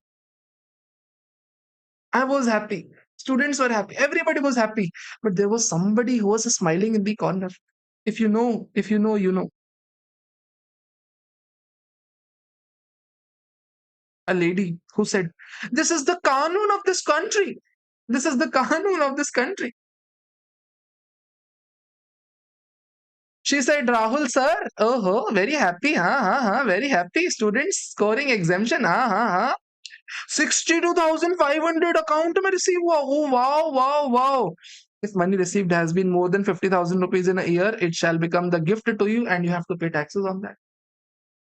The money received on account of gift is also being taxed. Chhi. From individual or from aggregate, if you receive any money more than 50,000 rupees in a year, it is taxed. Oh, chi. Oh. What do I do? What do I do, ji? What do I do? Khair, I just told you the experience. I'm not saying that you send the sweets. I'm just pointing you out that students have been sending.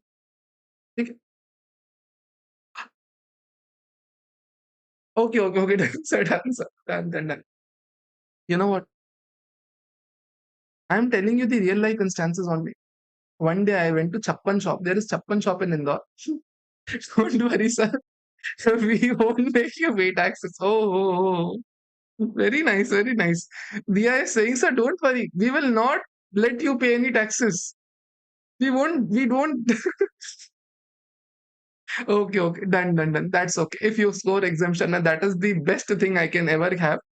I don't require any, I will not be required to pay any taxes. Okay, done, sir.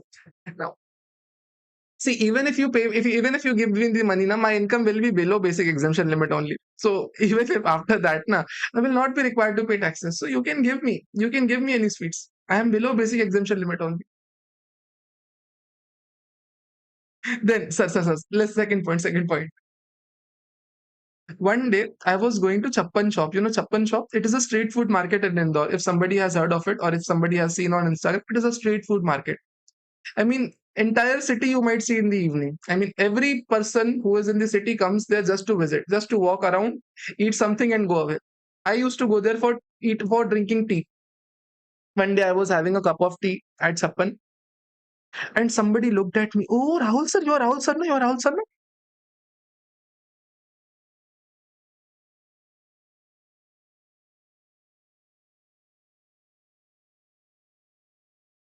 Soumya says, sir, please make us pass. We will surely make you pay taxes. Oh, ho, ho, ho, ho.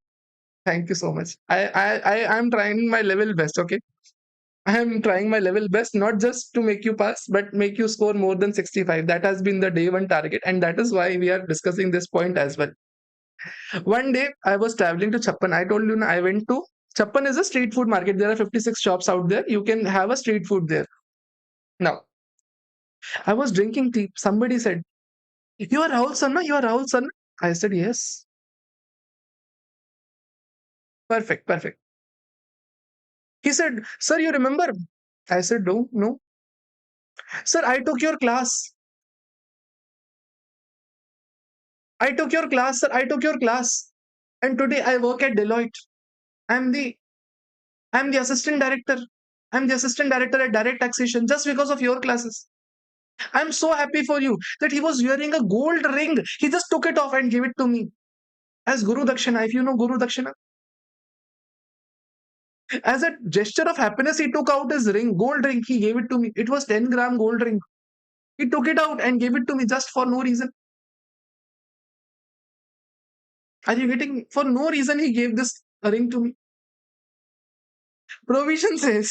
So this was beyond. Huh? See, if you receive any immovable, if you receive any movable property, if you receive any movable property without any consideration, and such movable properties FMV exceeds 50,000 rupees, now then entire FMV is taxable. If I have received that gold ring now, if I have received that gold ring and that gold ring is worth more than 50,000 rupees and I have not paid anything for it now, then entire FMV of that gold ring shall go to gift taxation, that would go to IFOs. Sir, what if I received gold ring and I have to pay a certain sum against it for making charges, whatever it is, I have to pay a certain sum. Then I have got that gold ring for inadequate consideration. I have got that gold ring at inadequate consideration. Then provision says whatever the benefit you have got now, check that benefit. For example, gold ring I have got is 1,80,000 rupees. And for that I have to make 18,000 rupees at making charges. Provision says I have got a benefit of 1,60,000. I have got a benefit of 162,000. Sir, the benefit that I have got now, it is more than 50,000 rupees now, then difference is taxable. What did I say? If I have received a movable property whose FMV exceeds 50,000 rupees, or if I have paid some consideration, then difference between FMV and consideration exceeds 50,000 rupees, then it will be taxable under 56 to 10. It will be taxable. Got it, sir? You understood about cash? You understood about movable property? Now go on to immovable property. Sir, if I receive any movable property, sorry, immovable property, it may be land, it may be building, anything. Sir, if I receive any land or building without consideration and SDV of such land or building exceeds 50,000 rupees, then entire SDV is taxable. Entire SDV is taxable. If we receive that land or building at inadequate consideration, for example, if we receive a piece of land whose SDV is 10 lakh rupees and we received that piece of land for 7 lakh rupees. Okay. We have got it for inadequate consideration. Provision says if you have received any piece of land at inadequate consideration, then you have to check the difference. If difference exceeds 50,000 rupees, plus if SDV exceeds 110% of consideration, SDV is 10 lakh, 110% of consideration is 7.7 lakh. If both the conditions are satisfied, difference is more than 50,000, and it is SDV exceeds 110% of consideration. If both the conditions are satisfied now, then difference is taxable. Difference is taxable. Got it, sir? Got it, sir. Got it, sir. Got it. Sir, money received more than 50,000, entirely taxable. Property received, movable property received more than 50,000 rupees, free of cost, entire property is taxable. Sir, if we received at inadequate consideration, then difference is taxable if it is more than 50,000 rupees. Immole property got free of cost. SDV more than 50,000, fully taxable. If difference more than 50,000 rupees, then to fully taxable, provided SDV exceeds 110% of consideration. A small question I want to ask. A small question I want to ask, and I want your sheer participation in this. I want your sheer participation. For example, we have with us Soumya. What the things that Soumya has received? What the things Soumya has received? Understand very carefully. She received cash from Manan, 18,000 rupees. Cash from Monica, 20,000 rupees. She received shares free from Dia, 25,000. She received jewelry from Satish, 30,000 rupees. She received immovable property from Sainam, 35,000. She received immovable property from Rahul, 25,000 rupees. Calculate amount that would go to 56 to 10. Amount that would go to 56 to 10. A good question. A worth doing question.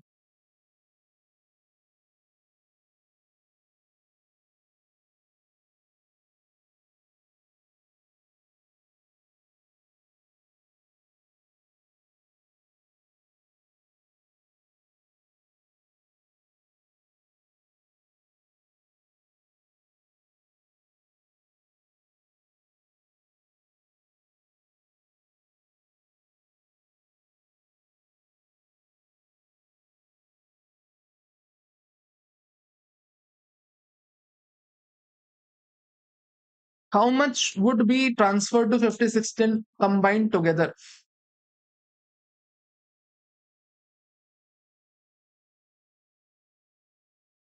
Soumya, tell me the final amount that would be taxable under 56 to 10. Tell me the final amount that would go to 56 to 10. Tell me the final amount.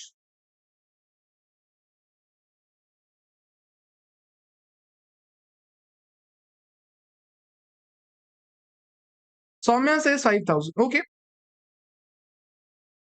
I'm noting that point out. Soumya says 5,000.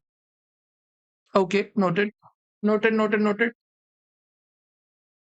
What other people say? What amount would be transferred to 56 to 10 out of the entire six cases? 1, 2, 3, 4, 5, 6. Out of the six gifts received by Soumya, how much would be transferred to 56 to 10? How much would be taxed under 56 to 10? Sai Ram says 153, 123. Monica says 55,000.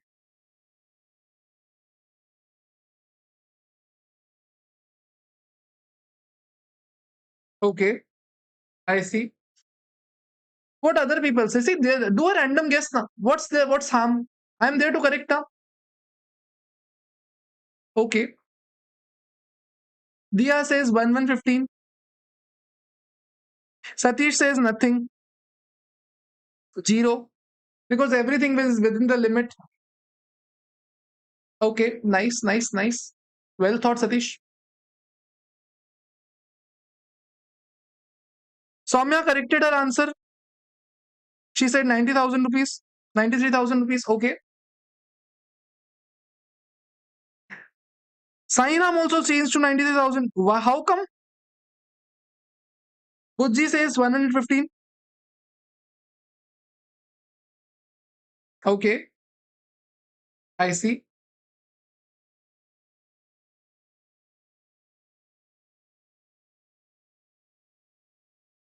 Fortunately, fortunately, there are two right answers, and right answers are 93,000 and 93,000. Rest all are wrong. It is difficult to accept, really difficult to accept. How did you come at this 90,000? Because I really do not expect anybody to come at right answer. Why, sir? Why do I say that? Jewelry is received free of cost. Yes, everything is received from free of cost. No, everything free received. Everything received freely. Don't worry, everything is received freely. Now, sir, first of all, cash received from Manan and cash received from Monica. Overall cash received is 38,000 rupees. It is well within the limit of 50,000 rupees. Will this be added? Will this be added? No, sir, it will not be taxed. Will this be added? No, sir, it will not be added. Sir, we received shares, we received jewelry. It totals to 55,000. Will this be taxed? Sir, it will be taxed. For sure, it will be taxed. It will be taxed for sure because it exceeds 50,000 rupees. Sir, there is the legal provision that 50,000 limit is for movable property, 50,000 limit is for cash as well, and 50,000 is for combined as well. If you receive cash more than 50,000, it is taxable. If you receive immovable property more than 50,000 rupees, that is also taxable. But if you receive combined, now then to 50,000, if there is a limit of 50,000 rupees, that means the movable property plus cash combined, clubbed together, shall also be tested for 50,000 limit. And if we combine them, it crosses the limit. Therefore, this shall also be added. This shall also be added because combined movable property and cash exceeds 50,000 now, then both shall be taxable. But in case of immovable property, we take property wise, we do not take combined. We do not club it with movable, we do not club it with cash, and immovable property is tested property wise. Not individually, but property wise it is tested. Property is also less, this also property less. In this case, this shall not be added and answer would become 93,000. I mean, it is really, really difficult to digest somebody thinking this. Really difficult to digest. But if you are able to think, then a big thumbs up. If you have not seen the book, of course, if you have not seen the book, this line, then well and good. If you are able to see, if you have seen this, then no issue. Okay. Remember, this 50,000 limit is for cash, 50,000 limit is for movable property. In addition to that, 50,000 limit is for both combined together as well. And this limit for immovable property is per property limit. Per property limit. How did I arrive it at? I arrived it on the basis of Bear Act. If you want me, I can make you refer to reference to Bear Act as well. Just let me refer that as well. I already show that.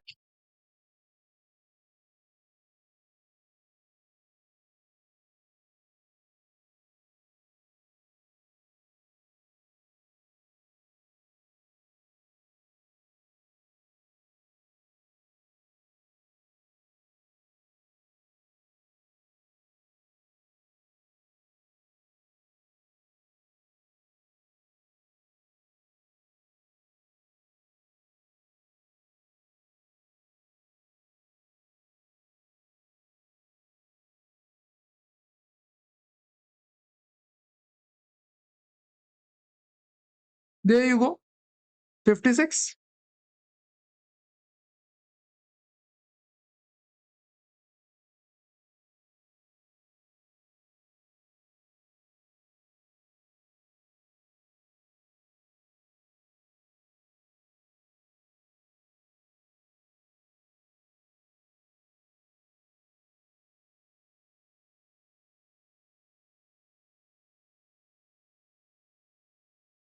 56 to 10. Super question, sir. Thank you.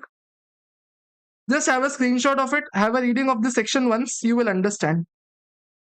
where any person receives in any previous year money without consideration, aggregate value exceeds 50,000 rupees as a whole, aggregate value of some immovable property without consideration for which value exceeds 50,000 rupees. For such property, for property you have to take individually. For a consideration stamp duty value, ठीक है, okay. Provided that while considering the limit of 50,000 rupees, movable plus cash is to be taken. This is the paragraph written. You can refer this. Whenever you want to refer, you can refer this. You can have a screenshot of that. Okay. So this is all about your 56 student. But yes, it is not over. There are certain pointers I want to make. 5 pointers. Okay, 5 pointers. 5 important pointers, and we'll go to break after that. 5 important pointers. First of all, dear, whenever you talk about 56 student, and you talk about movable property, not all movable properties are taxable. Only 10 movable properties are taxable in this case. If I receive a wristwatch, will that be taxable? No. If I receive a bike, it won't be taxable. If I receive any iPhone, it won't be taxable. Only 10 movable properties are taxable. What are those 10? Any shares, securities, drawings, paintings, sculptures, archaeological collection, any other form of art, virtual digital asset, bullion, and I missed out anything? Share, securities, drawing, painting, sculptures, archaeological collection. Okay, there are 9 to 10 things that are taxable. Okay.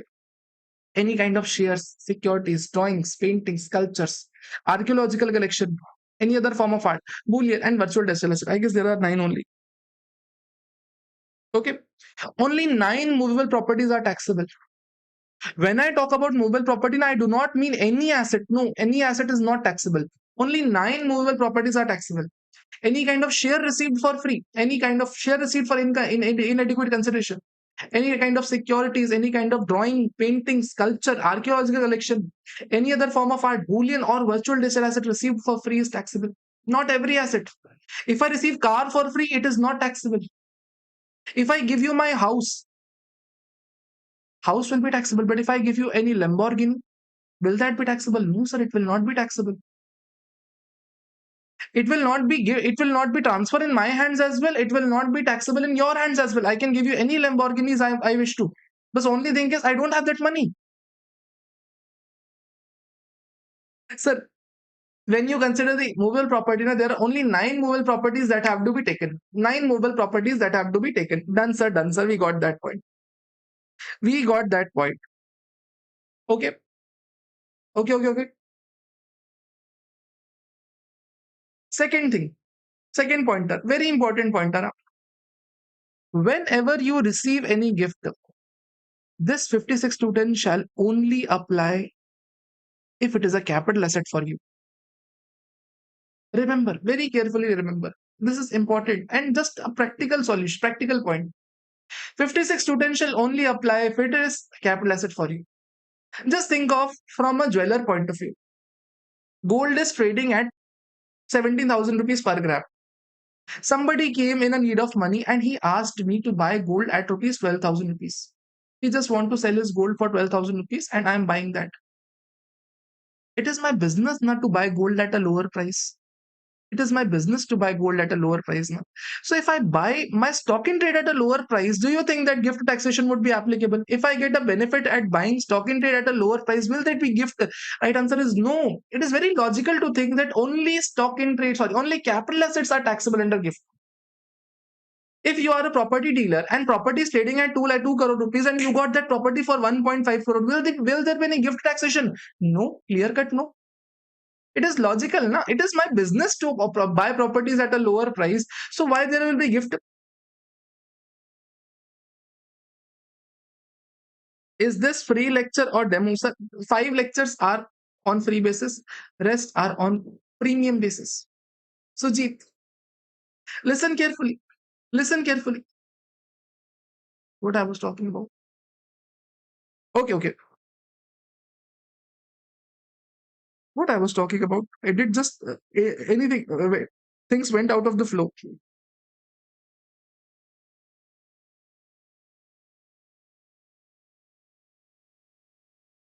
I talked about yes, it should be capital asset for me. Yes. Anything received for me, it will be only tax. It is if it is a capital asset for me. Yes, yes, yes. Sir. So really sorry. Yeah. Things get out of the flow when I see the messages. Okay, things have to be capital asset. Huh? It cannot be stock in trade because if it is stock in trade, now why gift provision would apply? It is my business to buy things at a lower price. If it is my it is nature of the business. Right? You buy things at a lower price only and then sell it at higher price. So if government would start taxing such transactions, there would be no business at all. Therefore, it is only applicable. 56 student is only applicable to capital asset, not to stock in trade. Only to capital asset and not to stock in trade. Done, sir. Third thing. Try answering this question. You will enjoy this. You will enjoy this. You will enjoy this. Enjoy this. I am telling you. Try answering this.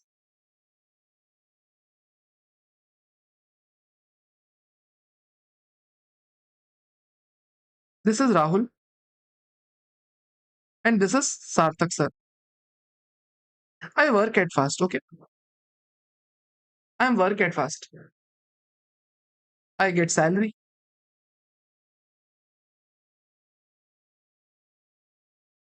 And one day I decided to get married. I decided to get married.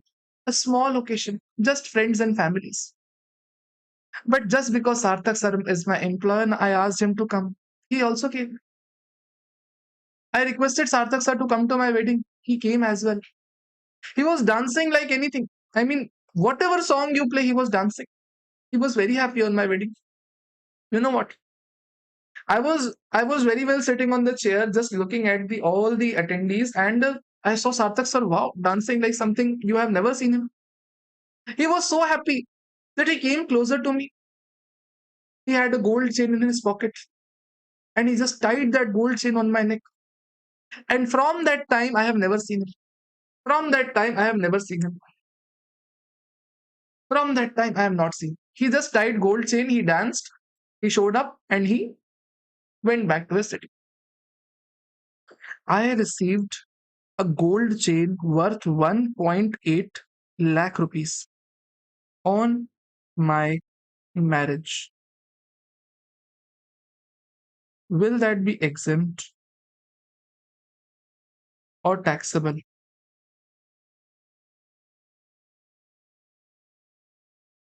Sarthak sir gave me gold chain on my marriage.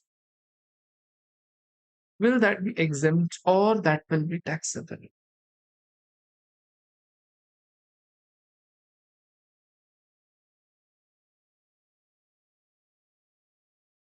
Do not refer book if you Soumya says sir it is exempt. Dia says it is exempt. Very logical. Sai Ram says it is exempt. Bujji also says it is exempt. If I am correctly naming you, if I am correctly pronouncing your name, Bujji Kanna. It is exempt. Undisputedly, everybody is saying exempt. Undisputedly. But this is for the cause. This is the benefit for the batch. This is the benefit of the batch. I hope I am able to add value to you. It is taxable in my hands. Sir, hey? Gold chain received in marriage, taxable. How come? How come? How come? Arey Baba, I would request you to go to charging section. Why do you think it is exempt? Why do you think it is exempt? Why do you think? Sir, it is exempt because I received in marriage. I would say, why would it go to IFOS? Why would it come to IFOS? If I receive anything from my employer, it is salary.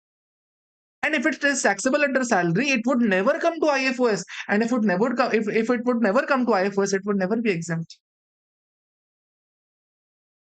Are you getting this point? Charging section of IFOS clearly states. I started this point yesterday and told you very in detailed manner that always check other provisions first. Always check other heads of income first. If there is employee-employer relationship, I especially mentioned that I am working here as a salaried employee. If I get anything on account of employee-employer relationship, even on account of my marriage, that shall be salary only. If my employer is paying anything to me now on account of employee-employer relationship, that will go to salary. That will always go to salary. If it would go to salary, we would never even come at IFOS. Nothing would come to IFOS. And if nothing would come, nothing would be exempt. Are you getting me? Something, something at a higher level. Are you able to understand things? Then able to process. See, these things I am adding value. Of course, for this matter, batch was relevant. Everything you are aware. You are aware about this provision, yeah. But you are not able to recall. This is the point of view that I am trying to put. So if somebody is not having this point in his book, just write it down. This is going to help, and not in a full-fledged question, but in a MCQ, it might help. Okay. Now I think the next question that I'll be asking, you will be able to answer. Next question, if whatever I'm asking, you will be able to answer. Now, for example, my father.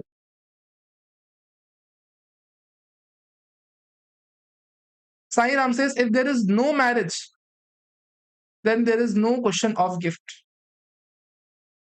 I would reframe your statement, Sai Ram. I would reframe your statement. If there is no employment, now he would not come, even in my marriage. He is my employer, that's why he has come to my marriage. He has come to my marriage because he is my employer. He would not come to my marriage if he is not my employer. Okay? So he has come because he is my employer. Marriage is different thing. Marriage is bound to happen, but he has come, he has given me gold chain because he is my employer. Getting it? There is no marriage, there is no question of gift. See, marriage is there and everybody would come. But why would Sarthak sir give me gold chain?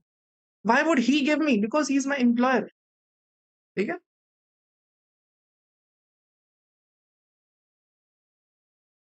Got it? See, again, another thing.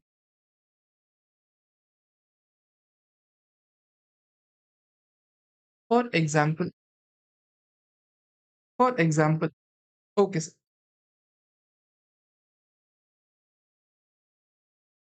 Same example changed. For example, say Sai Ram.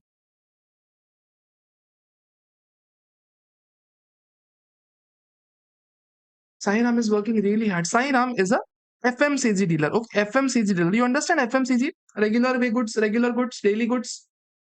He is a dealer of Hindustan Unilever. Hindustan Unilever. He is performing beautifully. Beautifully. I mean, the sales target that Sai Ram is fulfilling, and nobody else is fulfilling in the city. Nobody else is fulfilling in the city. Hindustan Unilever is so happy with the performance of the Sai Ram, so happy that it gifted him a Thailand trip. A Thailand trip. Oh. Hindustan Unilever gifted him a Thailand trip. Of course, he is not the employee. Of course, he is not the employee at Hindustan Unilever. But Hindustan Unilever gave a gift of Thailand trip, that too worth 60,000 rupees. Now tell me, will this be taxable or will this be exempt? For Sai Ram, will this be taxable or will this be exempt?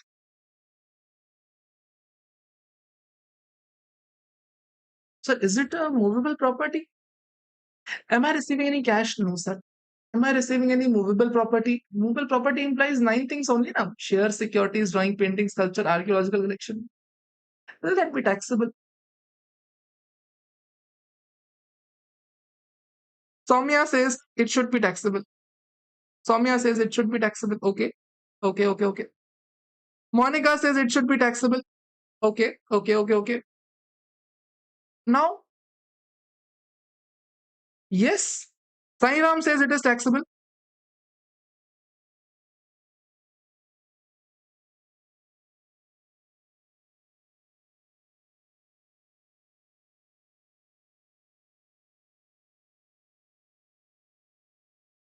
Everybody says it is taxable undisputedly. And now you have got the point.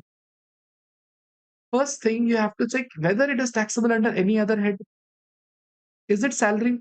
So there is no relation of employee-employer relationship. Am I receiving this perquisite on account of business? Sir, I am receiving perquisite on account of gift, and this is specifically taxable under that PGBP. So it would be taxed. If we were asked whether it would be taxed under IFOS, in IFOS it would not be taxed. Why? Because This is not a movable property. This is not a cash. This is not a property. So if this would have been not a business relationship, then this would have been exempt. But since we have business relationship, it would go to PGBP and the 60,000 would go to PGBP. You have got the point. You got the point. You understood that first of all, other heads are to be checked. This is what I intended to tell. Huh? This is what my intention was. I hope you got the point. That salary one, of course, you might doubt something, but that is the example. That is a real life. I mean, this was asked in one of the question of MCQs, if I'm not mistaken. This was asked. If you receive any gift on account of marriage, also that would be taxable. Okay. If it is on employee-employer relationship, it would be taxed even if you receive on marriage. Let me take you through the bottom points. Movable property meant shares, securities, jewelry, drawing, painting, sculptures, archaeological collection, any other form of art, bullion, virtual digital asset. Property, whether movable property or immovable property, always understand property shall be capital asset and not the stock in trade. For the recipient, it should be capital asset, not the stock in trade. If you receive any gift, perquisite arising from business profession, for example, like Thailand trip, Thairam got, it is taxable under PGBP. If you receive any gift on account of employee-employee relationship, it is taxable under its salary, even at received at the time of marriage. Even received at the time of marriage. For example, he didn't give me a gold chain, he gave me a 60,000 rupees envelope. It would be taxed. It would be taxed under salary only. Sir, any gift received like car, mobile, wristwatch, bikes are completely exempt. These are exempt because these are not movable properties.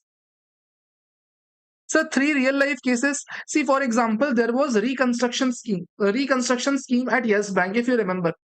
Few years back, Yes Bank was not surviving. Yes Bank was not able to survive. So what government did? Now, government came up to revive Yes Bank. Yes Bank shares were trading at 14 rupees. Government came up and offered other banks to buy these shares at rupees 11. Government requested the other banks to come up and bid for Yes Bank and buy these shares at a lower price. SBI came up. SBI came up and bought 10,000 shares for 1,000 crore shares. 1,000 crore shares. SBI came up and bought the shares of this Yes Bank at a lower price. How much benefit SBI got? See, 10,000 crore multiplied by 3 rupees, that means 1,000 crore multiplied by 3 rupees. SBI got a benefit of 3,000 crore, yes. SBI bought the shares of Yes Bank at a lower price. Yani SBI got some benefit at the time of buying immovable property. SBI got the shares at inadequate consideration.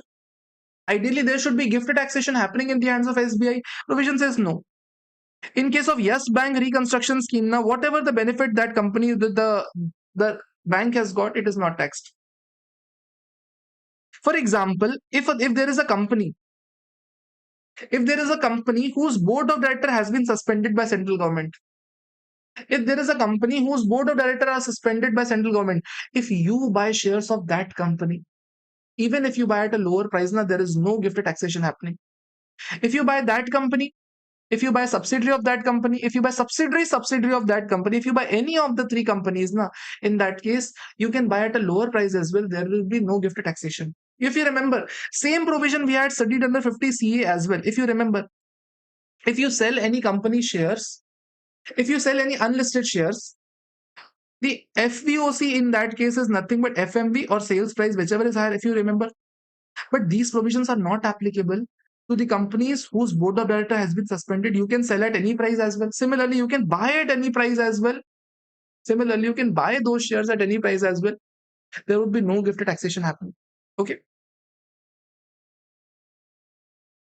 At last, for example, if government of India sells any PSU, a loss-making PSU at a discounted price, at a lower price, then there would be no gift taxation happening. This is all about 56 to 10, majorly about 56 to 10. We shall discuss about taxation of immovable properties after break. It is 9:48. We will have break till 10:08 plus minus 2 minutes. Okay. I hope you are enjoying. I'm really enjoying. I really enjoy teaching this topic as well. The way it has been taught conventionally versus the way we teach in class, there is a lot of difference that I have thought. I hope you are enjoying. You won't mind the length of the class. Okay. See you guys after the break.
Welcome back from break. Are you all back from break?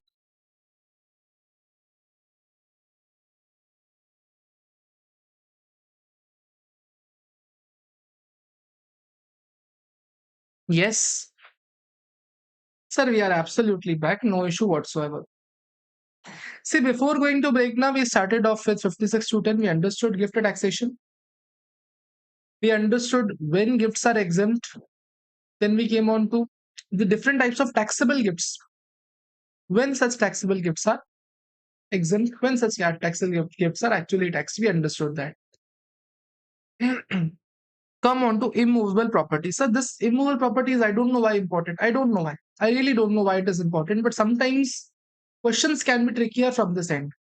Therefore, we have to have a careful look at this point. Okay? Carefully listen. Carefully listen. There are two sections simultaneously running. Section 50C and 43CA. Both of these sections says that if you have immovable property and you sell it, in that case, what happens? If SDV exceeds 110% of consideration, then SDV shall be consideration.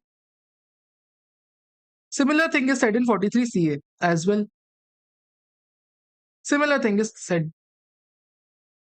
If SDV is less than or equal to 110% of consideration, then actual consideration is full value of consideration. Same thing is said here as well. If you are not satisfied with SDV, what can you do? You can refer the case to valuation officer. Similarly, if you are not satisfied with SDV, you can refer the case to valuation officer. Both these sections are similar in each term. Only difference between the two is, sir, 43CA applies to capital asset and 43CA applies to stock in trade. 43CA is basically meant for those people who are into trading of properties, trading of immovable properties. If you are trading immovable property, you cannot sell any immovable property at a price lower than what is there in market. What is there? The SDVs. That is what the basic is. Got it, sir? Using this reference, I want to take you through the immovable property case. There are 8 examples I would like to draw, and I want your sheer participation in each of the 8 examples. Are you all ready? There are 8 examples I want to draw, and I want your participation in all the examples. What are those examples? First of all, for example, this is Rahul, and this is, say, Dia. I have a house, and I gave this house to Ria. Oh, sorry, Dia. It is a capital asset for me. It is a capital asset for Dia as well. It is capital asset for both of us. And I gave Dia this house free of cost. And the house is worth 50 lakh rupees. What will be the tax treatment in my hands? And what will be the tax treatments in the hands of Dia? Assuming we are not relatives. Assuming we are not relatives, please try to be faster in this sense now because there are 8 examples to be covered. Can you answer? If I give this house to Dia at free of cost, what will be the cost of acquisition? Sorry, what will be what will be tax implication in my hands and what will be tax implication in the hands of the Dia? Sir, for you,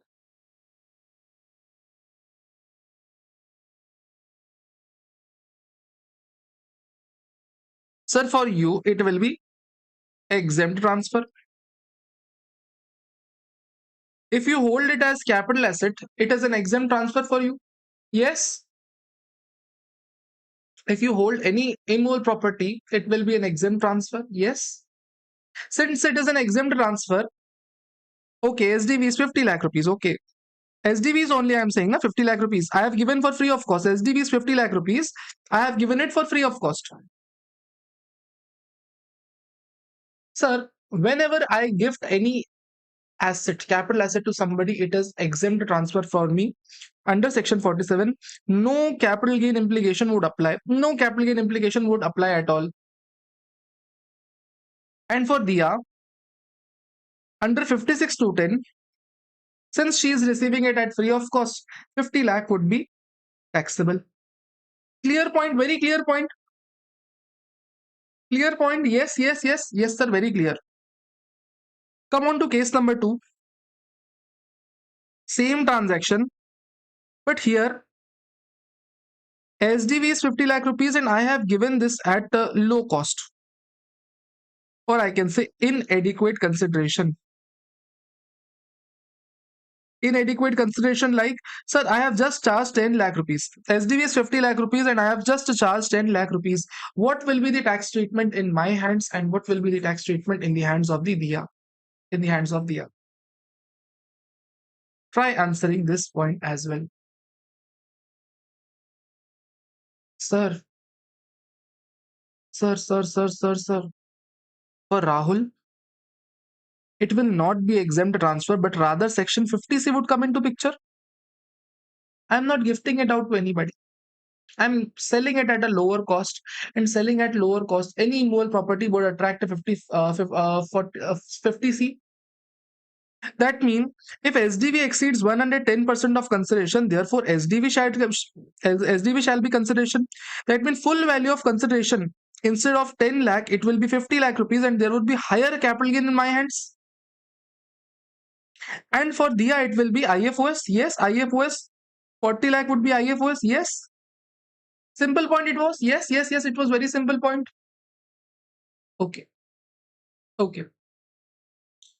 Changing the case. Third case.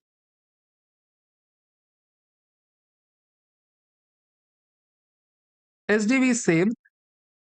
But for Dia, this is not a capital asset. This is stock in trade. What changes will be there in the transaction? What will be the changes in the transaction? I want you all to participate.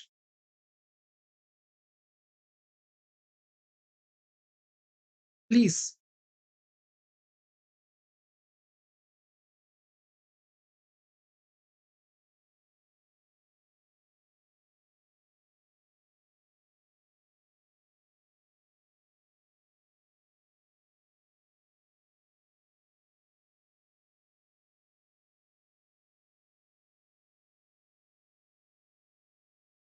Sir, if I give away for free of cost, taxation would not be changed in my hands.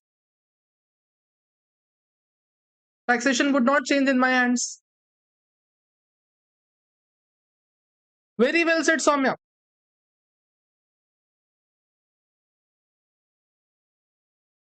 Very well said, Soumya. Sir, if I have given up the asset free of cost and it is capital asset for me, it is an exempt transfer under section 47. It is exempt transfer under section 47. Yes. It is exempt transfer under 47 because I can give up my capital asset free of cost now.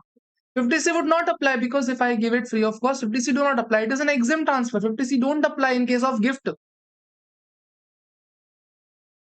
But Diya, recipient. Sir,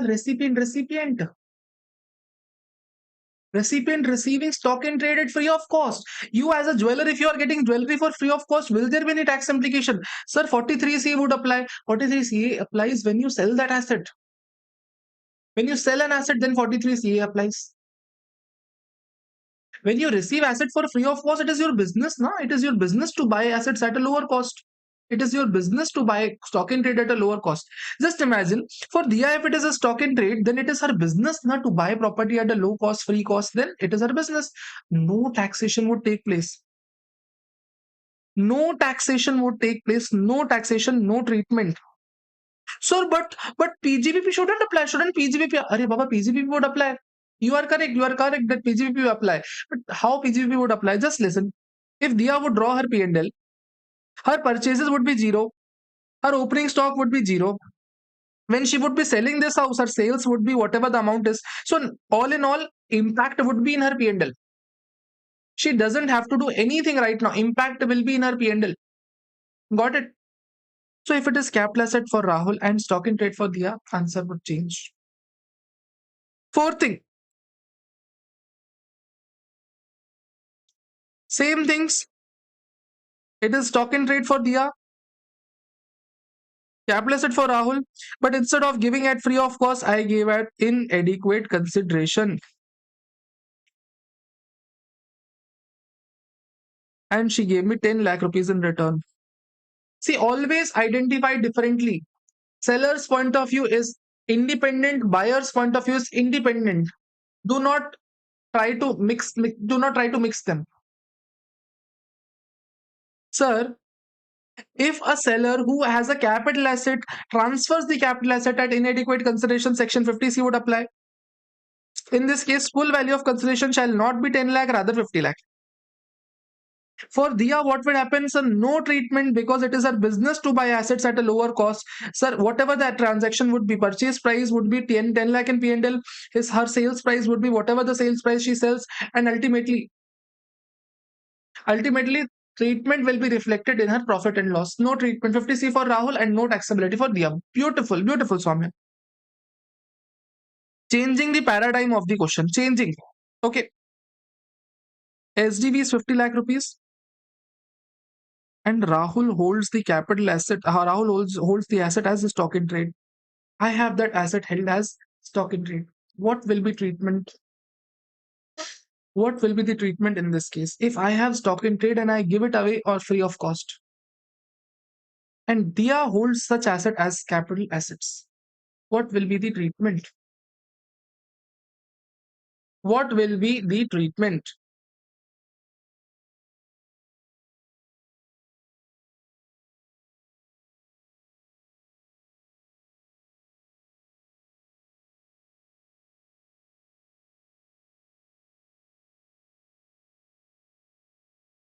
Beautiful, beautiful, beautiful, beautiful, Soumya. Sir, for Rahul, 43 CA would apply. See, whenever we transfer asset free of cost, it does not amount to transfer when it is a capital asset. But is this stock in trade now? Stock in trade, we do not have any such exempt transfer. If we sell it for free of cost and there is some SDV, there has to be 50 lakh rupees charging to my P&L because ultimately I am selling it at free of cost. So if I am selling at a lower consideration, my SDV shall become the consideration. And what will be the transaction for Diya? Sir, 50 lakh will be taxed under IFOS. That means double taxation happening if I am transferring at a lower cost. Remember, if I transfer asset at a lower cost, then a double taxation take place. Giving it away in free is way beneficial than transferring at a lower price. Done, sir? Changing the case, changing the paradigm again. Sir, SDV is 50 lakh rupees. Rahul hold the capital asset Rahul hold the property as stock in trade. Instead of giving it away in free of cost, I gave it at inadequate consideration. 10 lakh rupees is the money I received from her. Sir, answer would not change. I am simplifying it for you. Answer would not change. In this case, Rahul will have 43 CA. Diya will have 40 lakh rupees at IFOS. No point of discussing this much. This was case number 6. Case number 7. For both of us, it is stock in trade. And I gave up the stock in trade free of cost. Beautiful. Beautiful, Soumya. Case scenario changed. Rahul has stock in trade. Diya is also stock in trade. We both are businessmen. We both are businessmen. And I gave this land, this property at free of cost. What will be the tax treatment? What will be the tax treatment? Sir, 43 CA and no IFOS, yes. 43 CA would apply because ultimately I am a property dealer. For Diya, no tax treatment. No tax treatment because it is stock in trade. 56 to 10 would not apply as to stock in trades. Same provision. If transferred at inadequate consideration, if transferred at inadequate consideration, 10 lakh rupees. For both of us, it is a stock in trade. Answer would not change. 43 CA would apply to me, and for Dia, it would be no tax treatment. No tax treatment for Dia. I had taught you 8 cases. 8 cases. Let me try summarize that. Let me try summarize all of the 8 cases. Sir, look at from transfer. See, all these 8 cases are not relevant. The summary is relevant. Same treatment. Beautiful, Soumya. From the viewpoint of transferor, Rahul, and from the viewpoint of transferee, that is Diya. Sir, if transferor holds such asset as capital asset or hold it as stock in trade, transferee holds such asset as capital asset or hold it as stock in trade. If Rahul holds it as a capital asset and gave it for free, no tax treatment, no tax treatment. Section 47 exempt transfer. If Rahul gave it at inadequate consideration, then 50C shall apply. SDV shall become consideration. If Rahul holds such asset as the stock in trade, whether would I give it at free, whether I would give it at inadequate consideration, in both the cases, section 43 CA would apply. Stamp duty value shall become my consideration. Very simple point it is. Very simple point it is. Yes.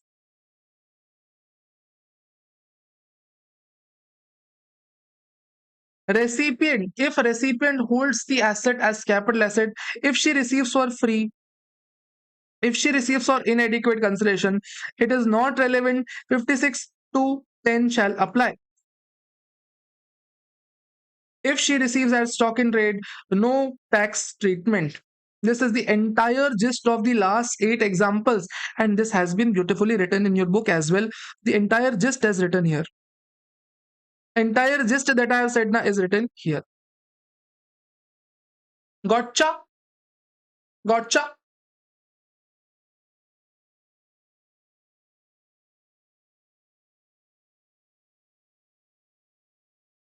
Got it, Anna?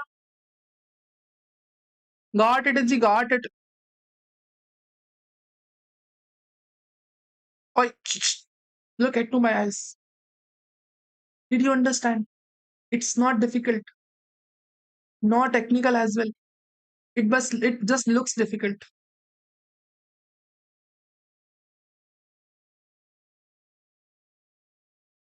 Any doubt to anybody?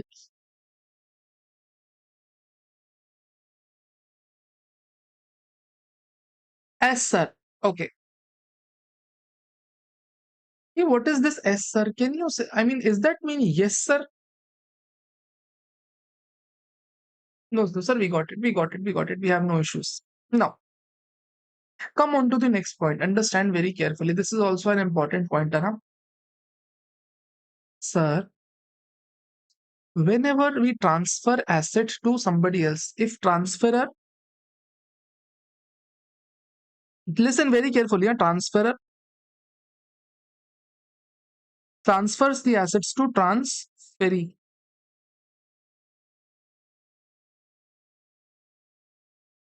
At inadequate consideration, at free of cost, whatever the cases, whatever the cases. Sir, what will be the cost of acquisition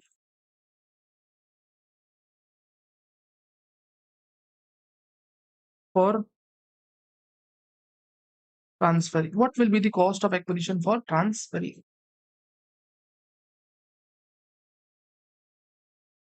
What will be the cost of acquisition for transferring?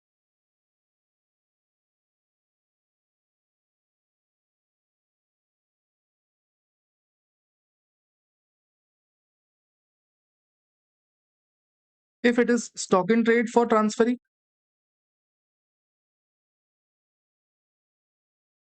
then price paid to acquire the asset.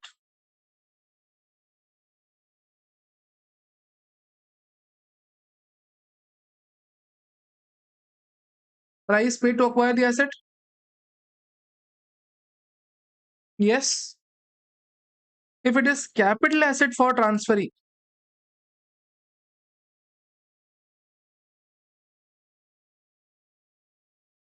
and it has been acquired on account of exempt transfer. That means non-taxable for transferor as well and transferee as well. Then in that case, what would happen? Cost of acquisition for previous owner,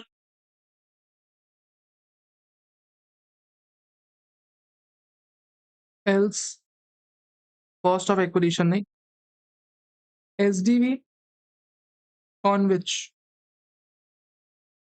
taxes have been paid shall become cost of acquisition. SDV on which taxes have been paid shall become the cost of acquisition. See, if I am receiving any capital asset for free of cost, it is not necessary that cost of acquisition of the previous owner shall be taken. That was the half truth that we have studied in capital gain. Entire truth is that if for both of us it is exempt, for transferor as well and for transferee as well, if it is exempt for both of us, transferor does not pay taxes under cap gain, I do not pay taxes under 56 to 10. If it is exempt for both of us, then cost of acquisition of the previous owner shall be taken. Then indexation from the previous owner shall be taken. Then period of holding of the previous owner shall be taken. Then cost of improvement of the previous owner shall be taken if it is exempt for both of us. But if I have paid taxes on that, now provision says SDV on which I have paid taxes shall become my cost of acquisition. Got it? Got it, Ji, got it.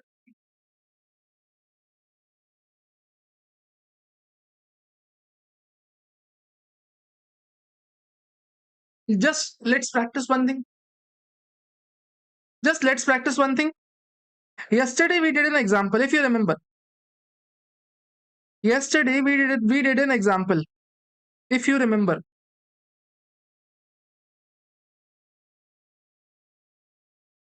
Once show the entire chart. I will show.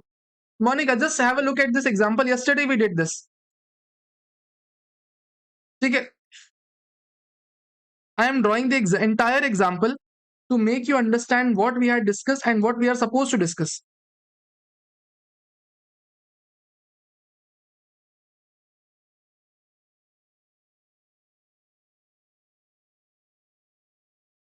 Sir, this is Jayashri, who acquired property in 2001 for 15 lakh rupees. She constructed the balcony for 10 lakh rupees on 2006. She gifted the house to her son in 2010. In 2016, her son renovated the boundary. Her son renovated the house for 35 lakh rupees, and her son sold the house for 2 crore rupees, and her son bought the bonds of 50 lakh rupees. Answer would be correct if this was her son. But what if she gifted this house to her fiance? If she gifted this house to her fiance, and SDV of that house on that day is say 45 lakh rupees. 45 no? If 60 lakh rupees is the SDV the day on which she gifted this house to her fiance. How taxation would change in this case? Sir, if she gifted the house to fiance now, for Jayashri there would be no treatment. No treatment. But for her fiance, treatment would change.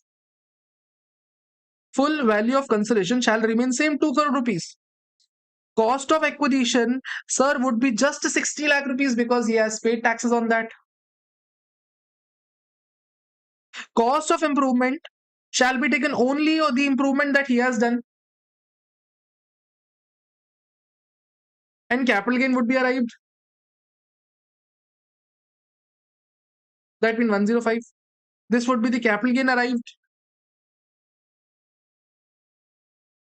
Nice, sir. Nice, nice, nice. What will be the period of holding, sir? Period of holding shall be this only. If required, in case of indexation, from where we will index, sir, we will index also from this place only. So if it is an exempt transfer for both of us, both the transferor and transferee, now the provisions that we have studied in capital gain would apply. Cost of acquisition of the previous owner, cost of improvement for the previous owner, indexation from the previous owner, period of holding of the previous owner. But sir, what if this is not an exempt transfer? If it is a taxable transfer for the recipient, then in that case, entire equation will change and entire cost of acquisition shall be taken from here only. Provisions are simple. Provisions are not difficult at all. One thing that goes into your favor is it is not being asked frequently. Once in a lifetime, it is being asked. So one thing on your favor. Otherwise, this is really a good provision where examiner can test anybody. Okay, Ji. This was your entire gift taxation. Entire gift taxation. A topic worth do giving 1.5 hours.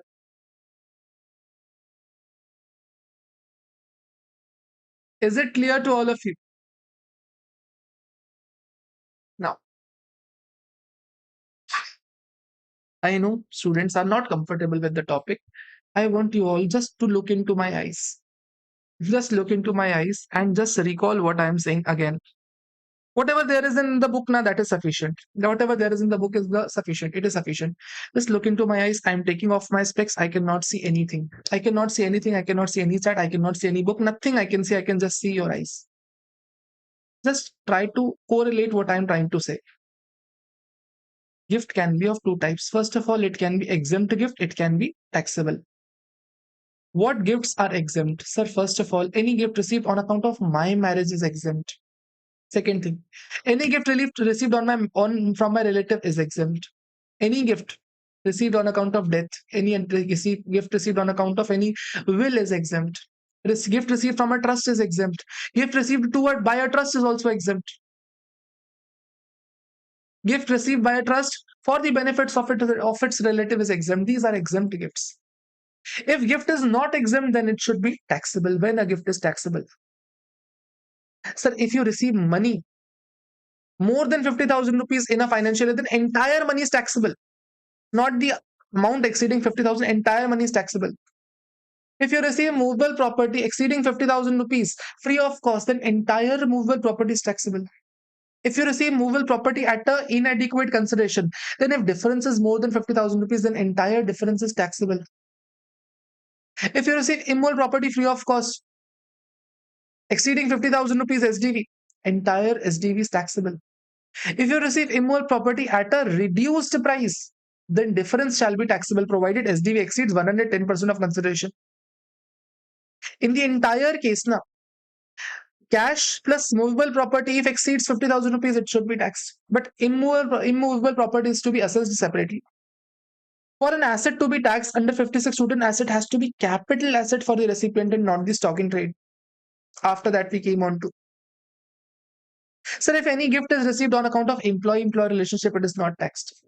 Any gift received on account of business relation, it is not taxed. Here, it will go to PGBP. Then we came on to any movable property shall only imply share securities, drawing, painting, sculptures, archaeological collection, any other form of art and bullion. This was the entire gift taxation. Moving further, if we transfer any immovable property and I hold it as capital asset, if I give it away at free of cost, it would be exempt transfer. If I give it at inadequate consideration, section 50C would apply. If I hold it as a stock in trade, in any case, 43CA would apply. If I receive capital asset at free of cost or inadequate consideration, it would be 56 to 10 in my hands. If I receive immovable property as a stock in trade, 43CA would not apply. It would be no tax treatment. In whatever case, what will be the cost of acquisition of the recipient? Sir, if I hold it as a stock in trade, then price paid will be cost of acquisition. If I hold it as capital asset and I have paid taxes anywhere during the journey on SDV, on that case, Sir, SDV shall be cost of acquisition. If I have also not paid taxes, the seller has also not paid the taxes, then cost of acquisition shall be taken from previous owner. Improvement shall be taken from previous owner. Period of holding shall be taken from previous owner, and indexation shall also be taken from previous owner. This was the entire gist of the topic. I hope you were able to recall. Yeah, how bad I look when I take off my specs.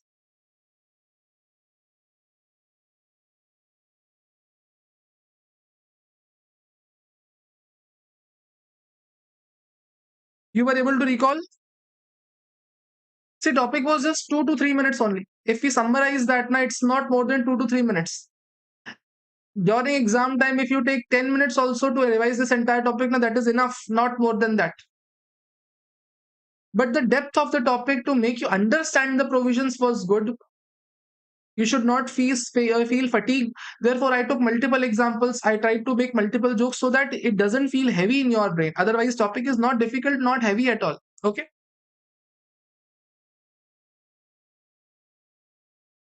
Come on to family pension. Family pension, family pension, family pension. What does family pension says? See, if you are a government employee and you receive salary, it will be taxable under that salary. If you retire and then you receive pension, it would be taxed under the head salary only. But if assessee dies and his family is receiving some money on account of pension, then it is called family pension and it is taxed under the head IFOS.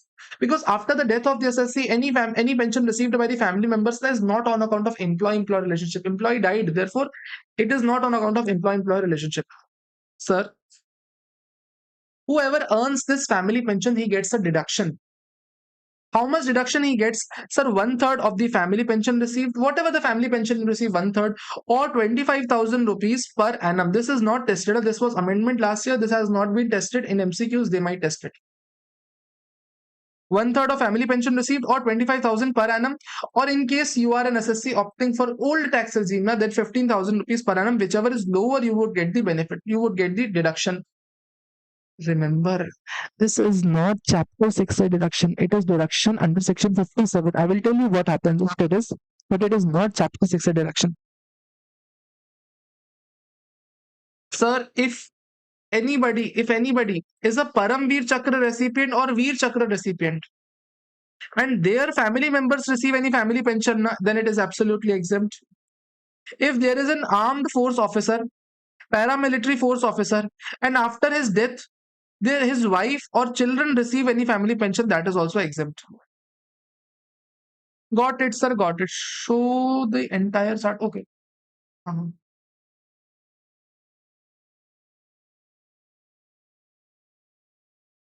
Got it, sir. Section 57 is very simple. Section 57 is very simple. Section 57 clearly states that if you have incurred any expenditure to earn any of the IFRS income, we would allow that. For example, for earning interest, you have paid interest, we would allow that. For earning the rent on plant and machinery, you have paid some repairs, we would allow that. For earning any income, if you have spent any sum, we would allow that. But only condition is that. Only condition is that, sir, whenever you pay any sum, it should not be any personal expenditure. Any expenditure would be allowed, but it should not be personal expenditure. If you pay any sum on which TDS is to be deducted, sir, you should deduct a TDS. Otherwise, 30% or 100% would be disallowed. If you pay any sum exceeding 10,000, it should not be in cash. Otherwise, it would be not allowed. If you earn any lottery income, then no expenditure would be allowed against it. If you spend any sum on account of buyback income, it is not allowed. Okay. Otherwise, whatever expenditure you are incurring on earning that income, it is allowed. Also, one condition attached, sir, such expenditure should be directly attributable to income. For example, if to earn the interest income, I have paid some interest income, will that be allowed? Yes. But absolutely, this expenditure should correspond to this income only. What are the examples? Expenditure incurred wholly or exclusively to earn the income, that is allowed. Sir, can I claim a capital expenditure here? No, sir. Capital expenditure should not be allowed now. Examples. Sir, for example, you have earned interest on compulsory acquisition. If your property is compulsorily acquired, then you get interest on that, and whatever interest you get deduction on that interest as well. You get deduction on that interest as well. How much deduction do you get? 50%. So that deduction is nowhere else but 57. And at last, sir, if you earn any kind of income, expenditure incurred directly exclusively is allowed. But sir, important point, and it is tested as well. If you earn dividend income,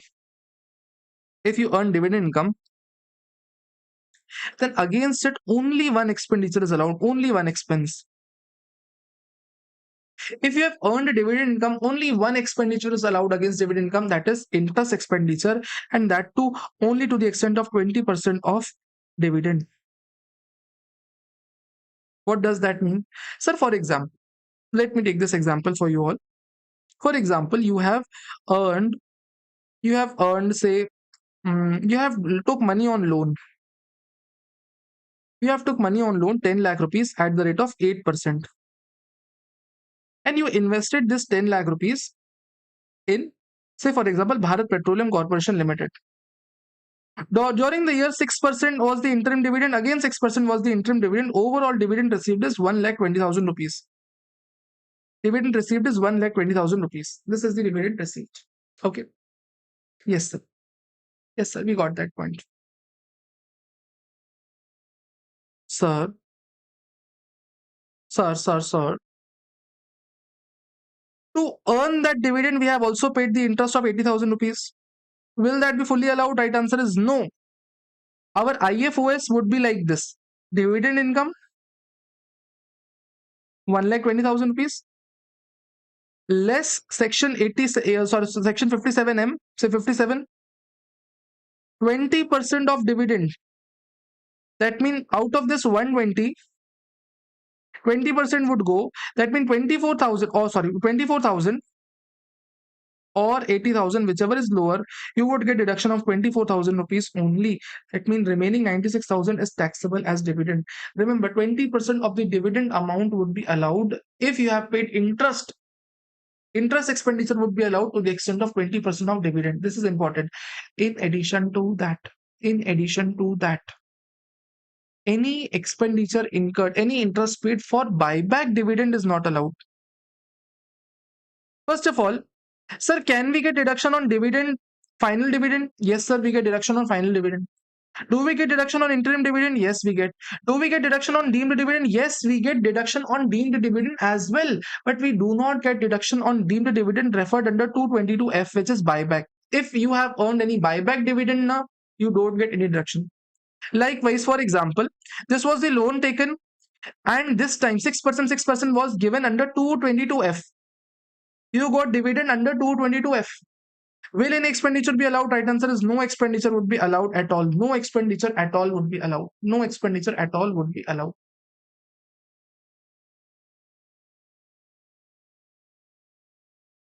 Oh. One more thing.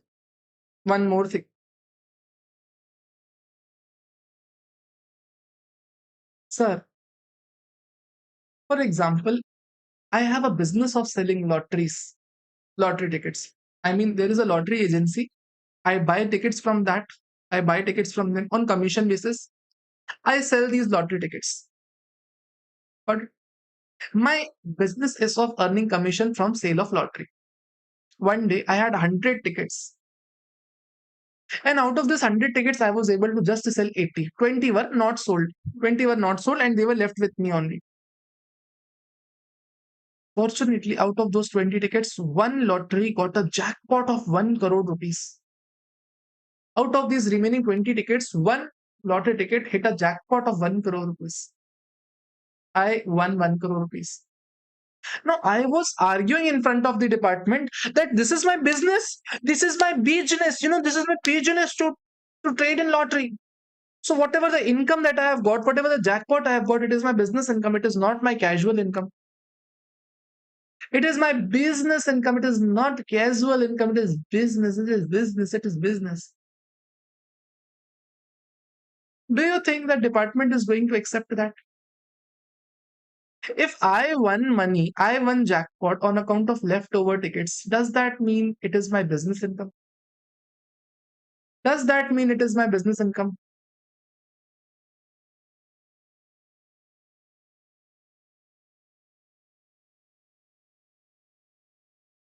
Sir, it certainly does not mean.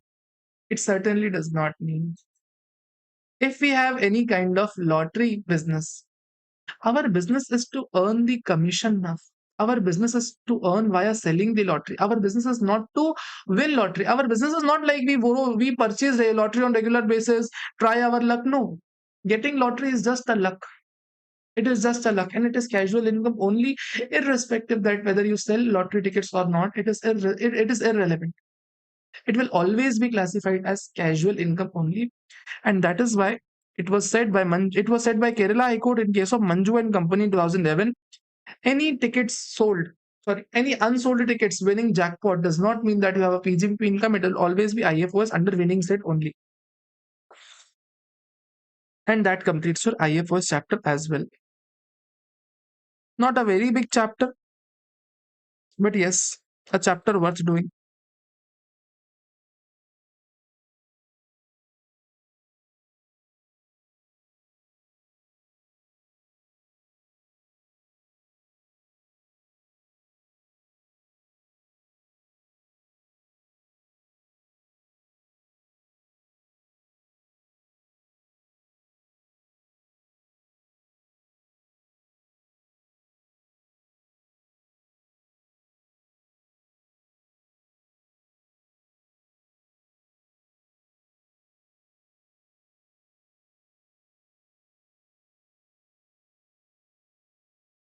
Come on to IFOS. First of all, we will solve question answers from IFOS. Then we will solve question answers from capital gain. Only two questions are important from IFOS. First of all, come on to question number 5, that is Hari. Page number 62, question number 5. Hari. Hare Rama, Hare Rama, Hare Rama, Hare Rama.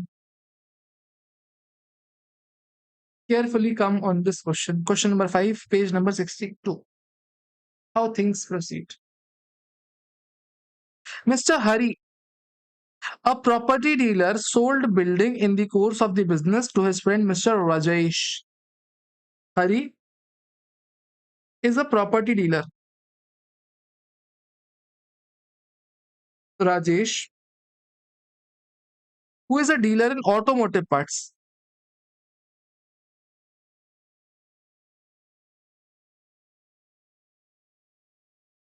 Automotive parts.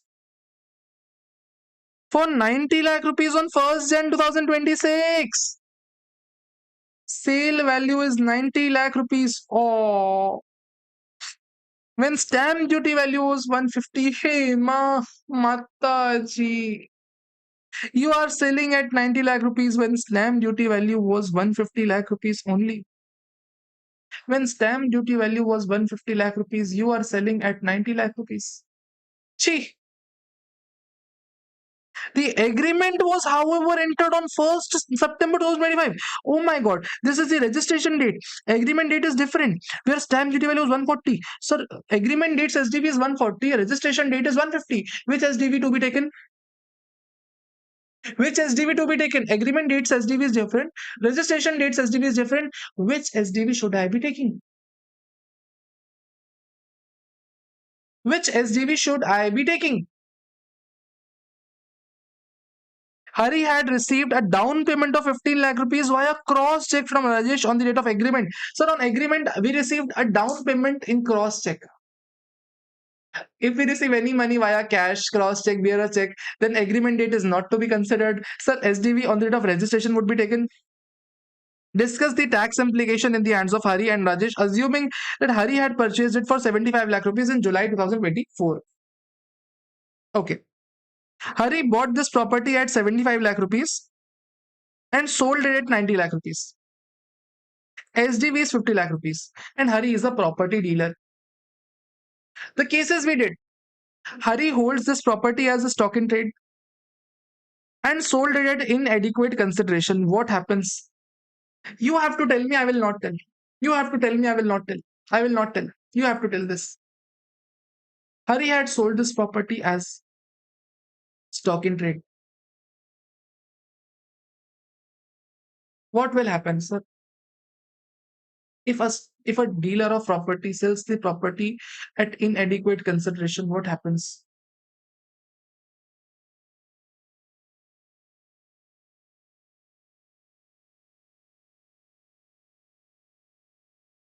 What happens, sir? In case of dealer sells the property at inadequate consideration, Section 43 CA applies. Your SDV shall become the consideration. Therefore, SDV becomes 150. Cost of acquisition is 75 lakh rupees. Beautiful. Beautiful. Therefore, 75 lakh would become my PGBP income. And what will happen to Rajesh? Sir, a property is acquiring at 90 lakh rupees whose SDV is 150 lakh rupees. What will happen to Rajesh? Sir, difference of 60 lakh would become IFOS 56 to 10. Whatever we have discussed wasn't waste of time, it is worth doing. Whatever we discussed wasn't waste of time, it is worth doing.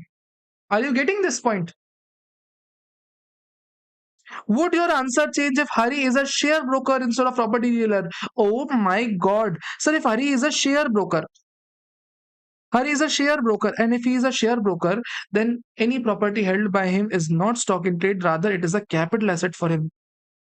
And if it is capital asset for him, if it is capital asset for him, then Section 43C would not apply, rather, Section 50C would apply. If 50C applies, then again SDV shall be taken as full value of consideration.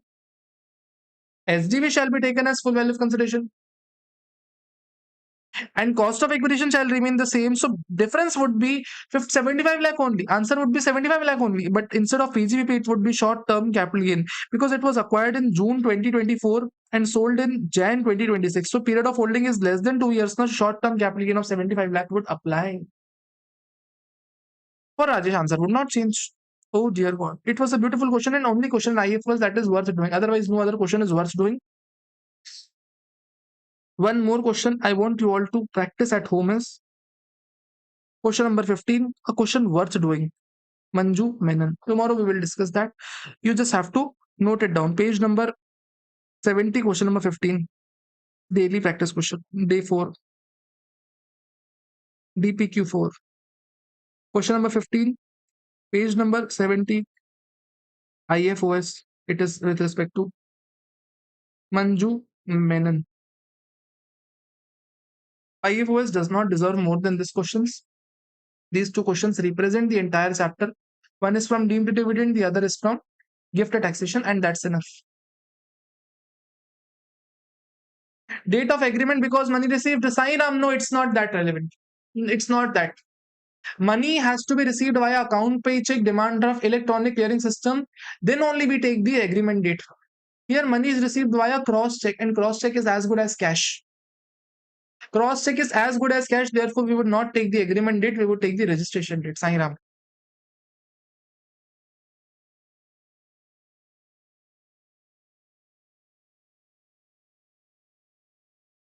This was all about your IFOS. We had only two questions from IFOS, which was worth doing.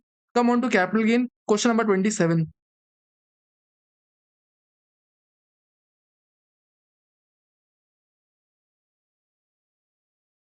Page number 37. Ready? See, few questions from capital gain are really, really good. Few questions.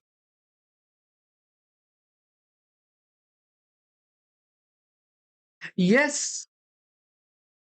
See, Soumya, if you are buying a property, which SDV you would be taking? Which SDV you would be taking? Date of either agreement or registration? Date of agreement or registration, any of the SDV you have to take. The other party is taking the SDV of 150. So for you also the same SDV should apply, first thing.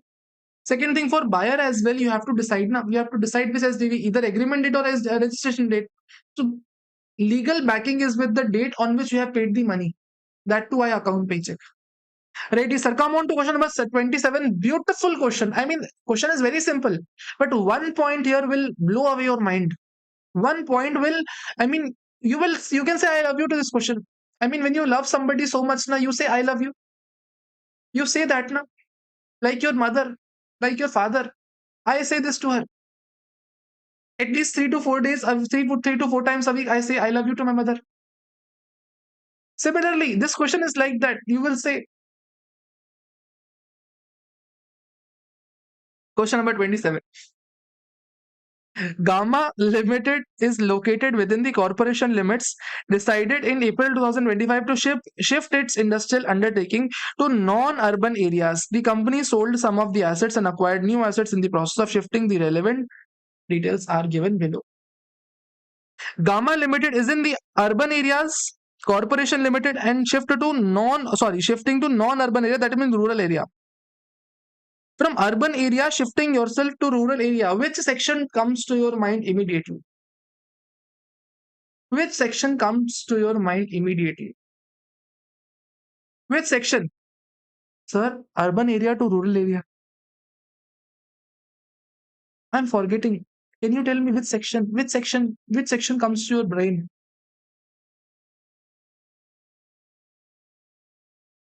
Sir, urban area shifting to rural area. What was the section? What was the section? Sir, do you always do this type of overacting in class? Of course, I'll always do. I'll always do that. Sir, shifting from urban area to rural area was the exemption under 54G.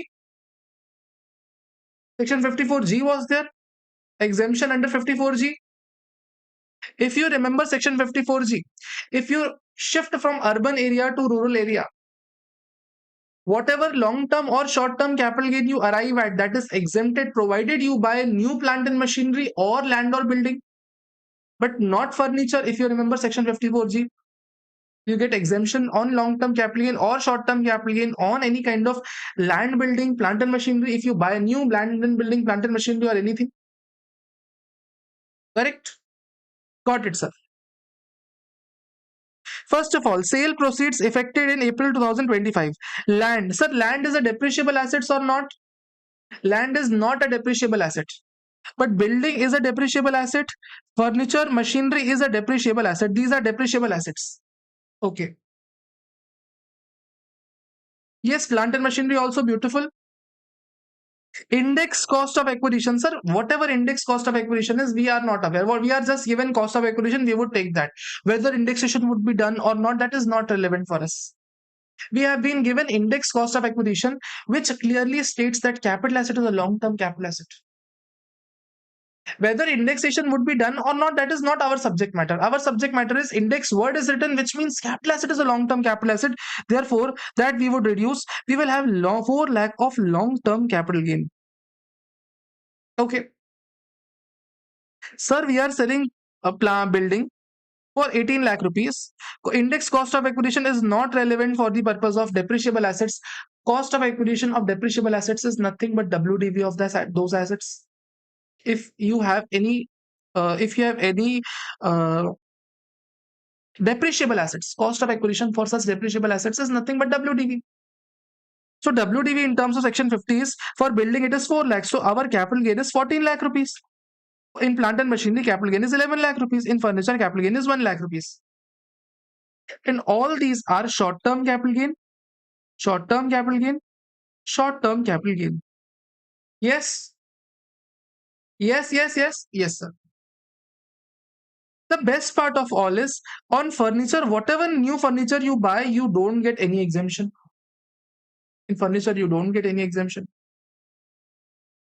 For new assets that you have purchased for the business, 4 lakh rupees of land you have bought, that means 4 lakh exemption, that means 0. 7 plus 17, that means 24 lakh assets you have bought. So 25 lakh is the capital gain and 24 lakh is the exemption. So 1 lakh will be short-term capital gain on plant and machinery. 1 lakh will be short-term capital gain in case of furniture. Did you understand this question or not? Did you understand this question or not? Just tell me, did you understand this question or not? Everybody answer. Everybody. Yeah.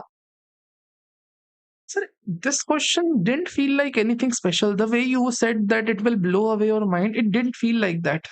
Arey Baba, I'll tell now. I'll tell. Just tell me, did you understand up to this point or not? It is not done. We are not done yet. There is still a point left. Everybody, did you understand up to this point? Sir, we got this point. We got this point that 1 lakh will be short term capital gain on planter machinery and 1 lakh will be short term capital gain on furniture.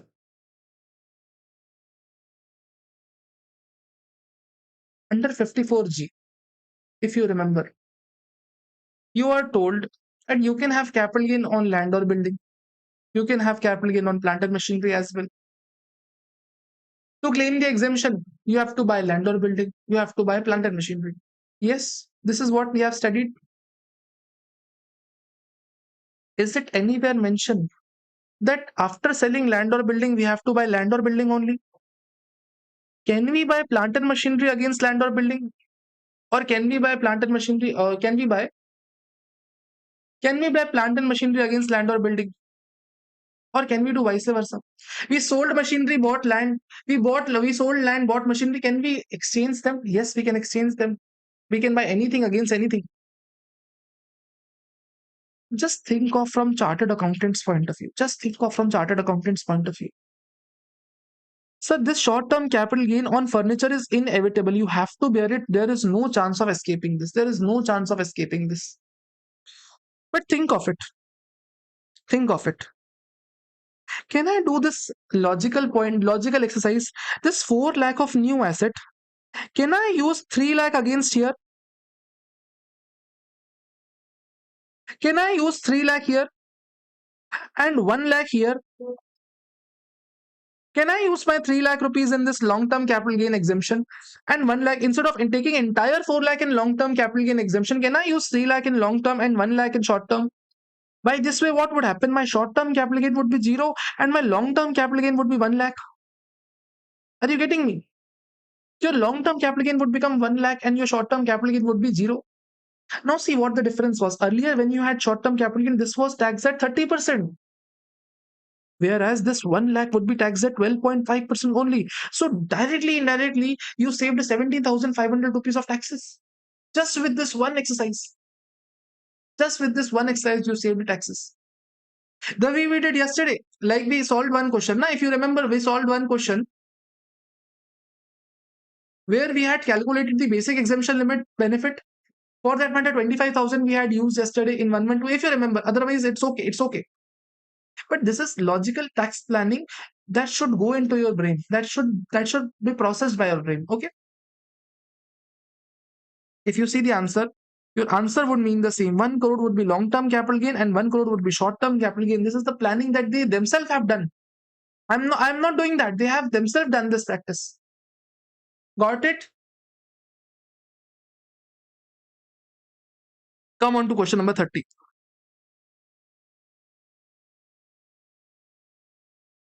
If last question was clear to you, just mention, sir, clear. If last question was clear to you, just mention the word clear.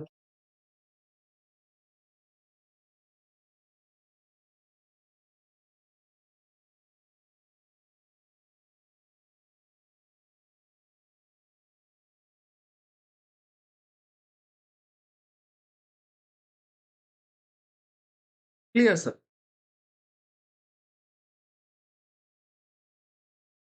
Question number 30. What it says. Now, question number 30 is also a good question in itself. Very good question.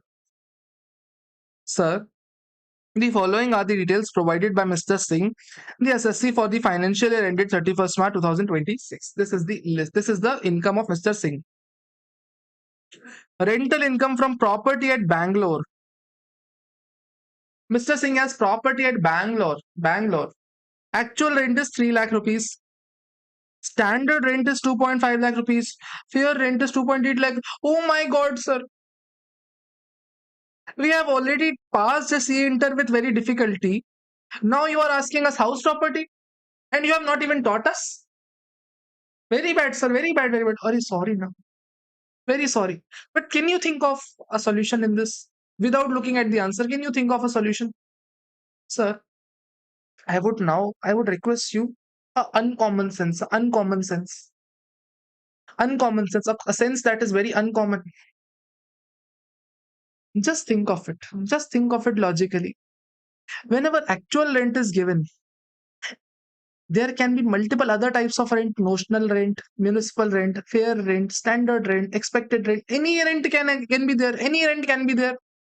But if actual rent is high, do you think that ever government is going to charge these rents? If actual is high, always actual is going to be taxed.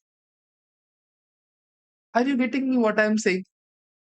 If actual is higher, government is no way going to charge taxes on special as standard rent or fair rent or municipal rent or notional rent or any rent. The government is not going to charge. If actual is higher, of course tax would be charged on actual. Getting it? Uncommon sense. Uncommon sense. Of course, this is not possible to think in exam. But before exam, I can make you think. Na? I can remind you this thing that if something comes in exam, you might think that if actual rent is higher, of course actual rent is going to be taxed. This is the one way of thinking. What we actually do in house property, see, we have a term called municipal rent, we have a term called fair rent. Whichever is higher, we take. This is compared. This is compared with standard rent. Whichever is lower, we take. Whatever the standard rent is, whichever is lower is, it is called expected rent. Expected rent is compared with actual rent, and whichever is higher, we take. Ultimately, actual rent is taken only. Ultimately, actual rent is only taken. Actual rent is 3 lakh rupees. So the gross annual value is 3 lakh rupees. You have paid municipal taxes and water taxes for 25-26, 35,000 and arrears have been paid 1.5 lakh today only. See, whenever you pay municipal taxes for old years and for current years, you get deduction in current year only. Municipal taxes paid in irrespective of year are being allowed in current year only. If you pay in current year, you get deduction in current year only. So municipal taxes 1.85 lakh, and this will give you net annual value 1.15 lakh rupees. On this net annual value, you get a standard deduction of 30%, 0.345 lakh. And if you have paid interest on loan, you would get deduction on that as well. Interest on loan. Interest on loan is 1.5 lakh rupees. This you would be allowed to you. That means loss from house property would be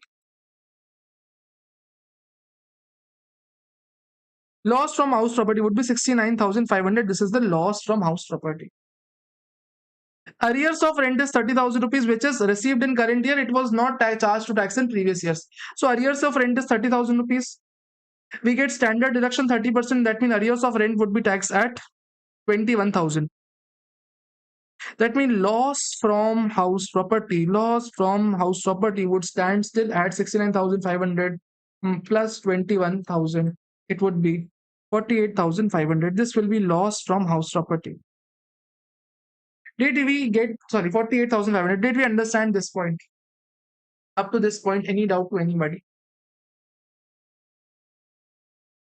Up to this point, Anna, anybody having any doubt?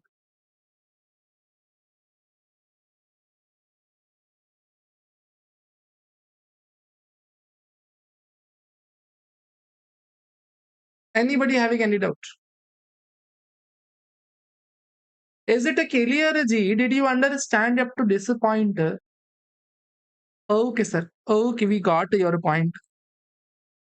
Now listen to this point very carefully. Very, very, very carefully. Mr. Singh has a property at Chennai. Mr. Singh's fathers acquired a residential house property in 2006 for 1,25,000 rupees. And thereafter it was gifted to Mr. Singh in the same year. That means acquired in 2006 and gifted to his son in the same year. The property so gifted was sold by Mr. Singh in June 2025. The consideration was 25 lakh rupees. That means full value of consideration for Mr. Singh would be 25 lakh rupees and the cost of acquisition would be 1.25 lakh rupees. Very simple point it is. Stamp duty charges paid by the purchaser at the time of registration was 13%, amounting to rupees 3,90,000 rupees. Hey, Mata ji, what did it do? Sir, he sold the house for 25 lakh rupees. Sales value is this. But the person who is buying has paid 3,90,000 rupees as a stamp duty charges, which are 13%. That means stamp duty value would be 30 lakh rupees. The sales value is 25 lakh rupees. The stamp duty value is 30 lakh rupees. Sales value is 25, stamp duty is 30. Sir, SDV exceeds 110% of consideration. SDV has to be consideration has to be disregarded. Consideration has to be disregarded. SDV shall become consideration. SDV shall become consideration. Therefore, instead of 25 lakh, 30 lakh would become the full value of consideration. That means our capital gain would turn out to be 28.75 lakh. Oh my God! There are two exemptions mentioned.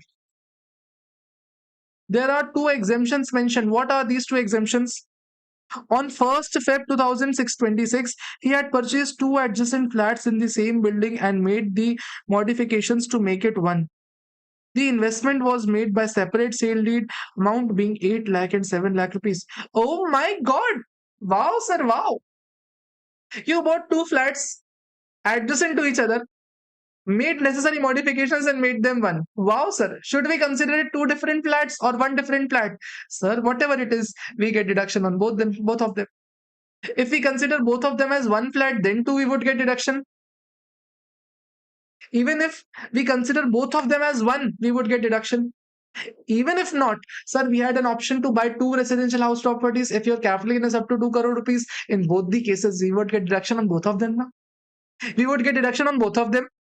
Therefore, entire 15 lakh rupees, we would get exemption on 54. Entire 15 lakh rupees, yes. 10/10/2025, 10 lakh were invested in NHI bonds, but allotment was done. Oh my God, sir, we paid money for the bonds within 6 months. But allotment was done later on. Allotment was done later on. Paid on time, allotment later on. Is it our issue? No, sir. We have to just pay on time. Allotment can be done any point of time. We would get the benefit. That means our taxable capital gain would be 3.75 lakh. Yes. Mr. Compute the total income of Mr. Singh, assuming that he has exercised an option to shift out of default tax regime.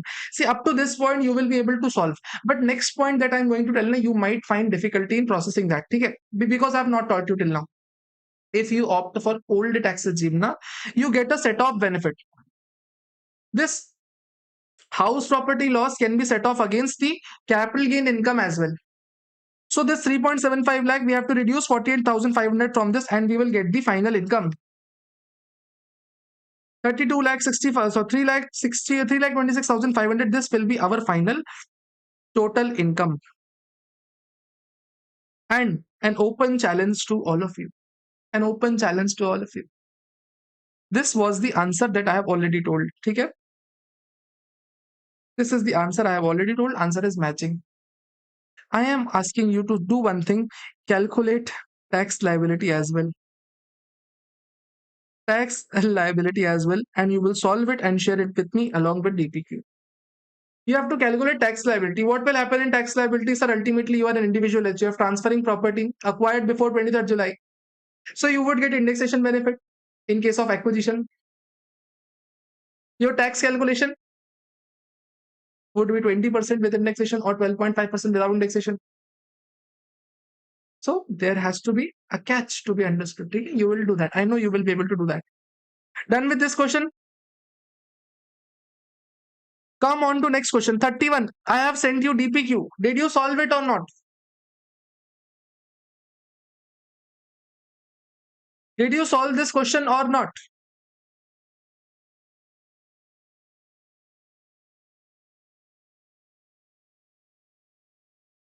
Did you solve it or not? Sir, we solved that. We solved that. We tried doing that. We tried doing that.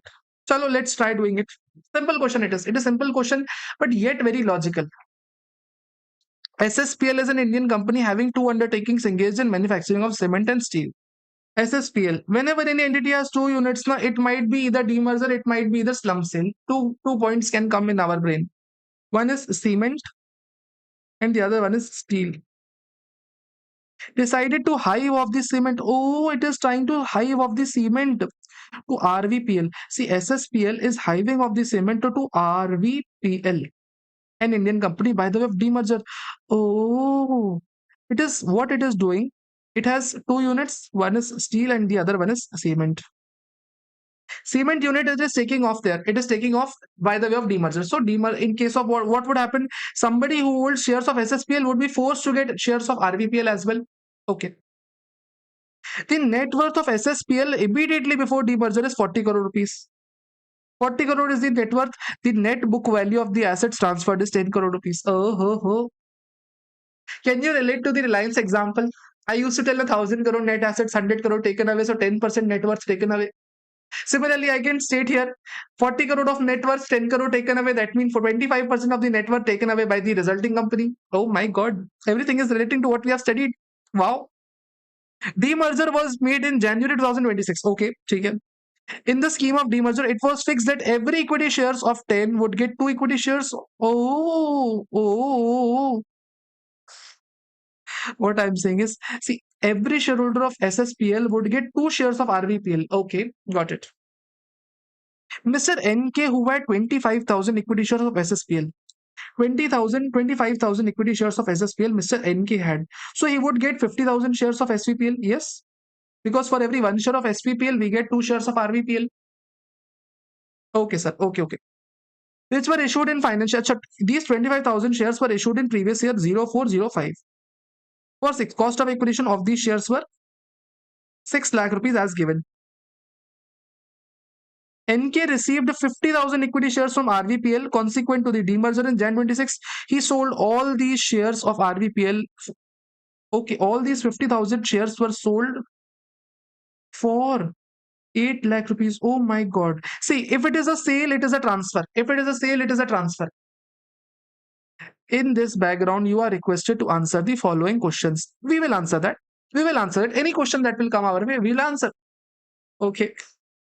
Discuss, does the transaction attract any income tax liability in the hands of SVPL and RVPL? How do we answer that? Of course, answer might not match with what I'm saying, but this is what will you yield you marks. In case of demerger, if it is a valid demerger, then it is exempt transfer. What is a valid demerger? Sir, if any demerger has 5 conditions attached, what are those 5 conditions? All the assets, liabilities are transferred to resulting company. Resulting company issues shares in return. Resulting company records those assets in the ratio of their book value. At least 75% of the shareholders continue to be shareholders in resulting company, and the resulting company is transferred on going concern basis. If these 5 conditions are met, then resulting demerger is absolutely exempt transfer. In this case, it is appearing that all the conditions are satisfied. It is appearing that all the conditions are satisfied. Therefore, it should be ideally an exempt transfer. It has not stated any of the condition, because it has multiple subparts. It depends upon marks. If it is of less marks, you don't have to state these conditions as well. Okay. Compute the capital gain that would arise in the hands of Mr. NK on receipts of the RVPL. Oh my God. Just think of it. Huh? NK has 25,000 shares of SSPL. RVPL demerged from SS Limited. NK got 50,000 shares of this RVPL. Compute the capital gain in the hands of the NK. Sir, no capital gain would apply. No capital gain would apply. Because ultimately,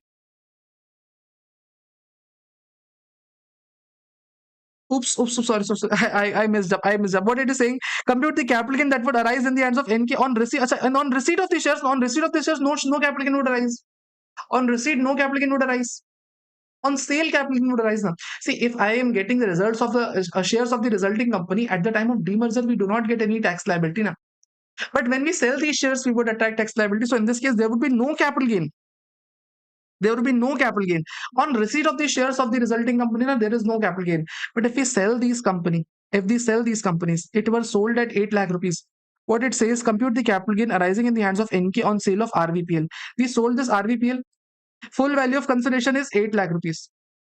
Cost of acquisition of these 50,000 shares. Can you help me out? Can you help me out? Can you help me out? Sir, just simple thing. Entire company's cost of acquisition was 6 lakh rupees. Entire 25,000 shares cost of acquisition was 25,000 rupees. Entire 25,000 shares cost of acquisition was 6 lakh rupees. 25% of the assets transferred to RVPL. So cost of acquisition would be 25% only. If you can understand, if you know, you know. 6 lakh was the cost of entire 25,000, entire shares. 25% demerged. So 25% would be reduced. So 25% would become the cost of acquisition. That means 1.5 lakh would become cost of acquisition. 6.5 lakh would become capital gain. Oh dear God, same thing. Wow, wow, wow. The formula that we had asked, that the formula that we had understood is written here. We don't have to write it as well. Now listen very carefully. Very carefully. This is a very beautiful point. Will sale of shares by the NK affect the tax benefit availed by SSPL or RVPL? Carefully listen. Very carefully listen. NK holds 25,000 shares in SSPL. He gets 50,000 shares in RVPL. And he sold all of the 50,000 shares. Question is asking whether this sale would amount to any tax implication or not. Whether it would attract any tax implication or not. Will it attract? Will it attract any tax implication? You tell. Will it attract any tax implications? Sir, we already know that minimum 75% of the shareholders shall continue to be shareholders in the new company. Minimum 75% of the shareholders shall continue to be shareholders in the new company. Mr. NK is having 50,000 shares. Mr. NK is having 50,000 shares. If he sells, whether that 75% limit is breached, whether that 75% limit is breached, if NK sold 50,000 shares, whether that 75% limit is breached, sir, it is not mentioned how much percentage he's holding now. It is not mentioned how much percentage he's holding. So we have to assume that no condition is violated. We have to assume that shares sold by him does not exceed 25%. We have to assume that. And with that assumption, there would be no tax implication even if he sells the entire shares. We have to assume there is no other option now. What is the entire share capital of SSPL, RVPL? We are not aware. So how can we tell that how much percentage he's selling? If he's selling more than 25% of the shares, then of course taxation would be attracted. But how much percentage he's selling, we are not aware.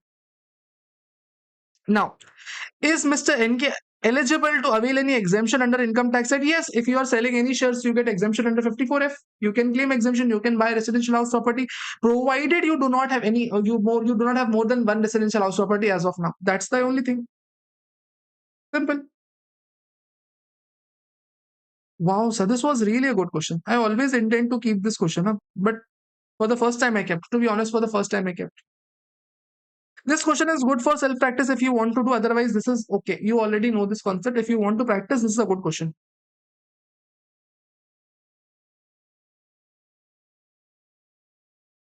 Yes, Satish. Correct. See, I am saying that only, na? Satish, I said the same thing. NK proportionate holding is less than 25%, then condition is not breached. Yes. But how do we know that he is holding 25% or more than 25% or less than 25%? How do we know? So we have to assume na ki he is not holding 25%. How can we assume that he is holding 25%? That is only I am saying now. If he is holding less than 25% in the resulting company, there is no breach. No breach.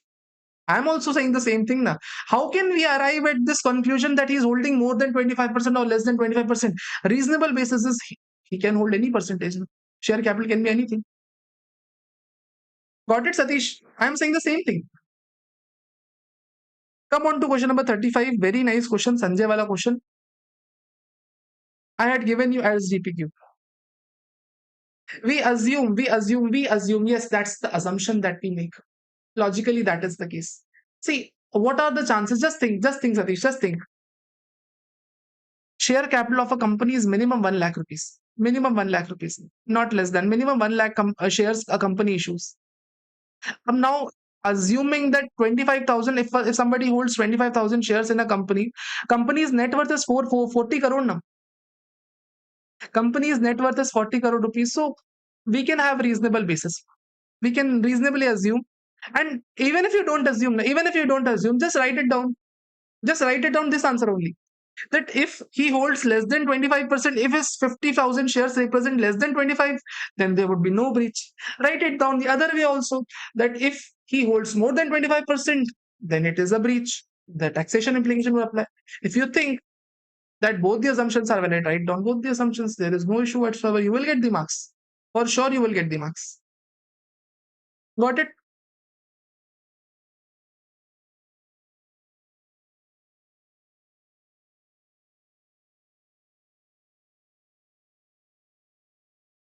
Mr. Sanjoy.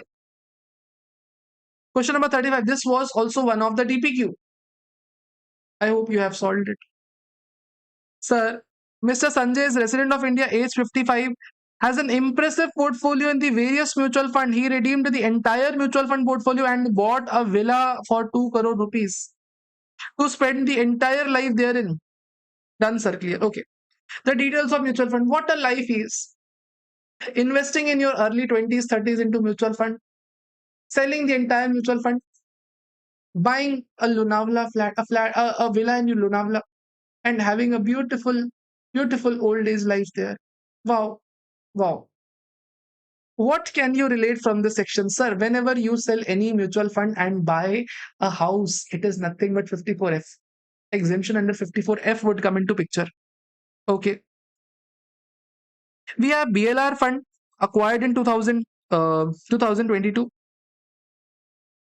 Date of redemption is 5/6/2025.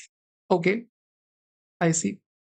ABC fund acquired in 2025, sold in 26. ABD mid cap fund 2024-25. SBA 2023-25. Okay. Okay. I see.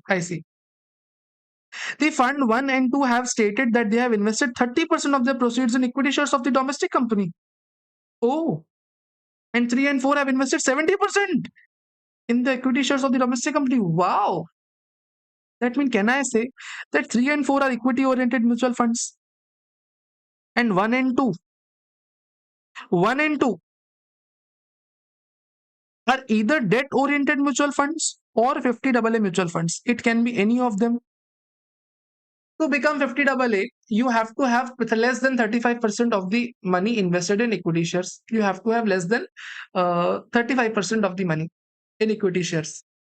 And you should be issued after 1st April 2023. ABC is that fund. Therefore, this ABC is nothing but 50AA mutual fund, specified mutual fund. And BLR is debt oriented mutual fund. Done, sir. Done, sir. The investment pattern of the funds remain unchanged all over the years. STT paid at the time of acquisition. Wherever applicable, you have been given indexation as well. Let's do it. See, whatever the answer is, we don't know. We only know how to calculate the capital gain. BLR fund, 140 is the redemption amount, 120 is the invested amount. That means 20 lakh is the capital gain. Which capital gain it is, let me know. Which capital gain it is, let me know. Please let me know in the comment section. Here we have 4 lakh rupees of capital gain. Here we have 3 lakh of capital gain. Here we have 10 lakh of capital gain. Sir, on debt oriented mutual fund, we have long term capital gain under section 112. It is 112. This is long term capital gain. On 50AA, we have short term capital gain, and that too taxable at slab. Okay. On this 3, this is equity oriented mutual fund, and we have short term capital gain. Do we have short term capital gain? So less than 1 year, yes. 2014 acquired, 2025 sold. That means less than 1 year. That means this is 111A short term capital gain. And This is equity oriented mutual fund acquired in 2023, sold in 2025. That means it is long term capital gain in the 112A. Wow, sir. Wow. We did not even think of that. We did not even think of that there were four different types of capital gain being tested in this exam, in this question. Nice.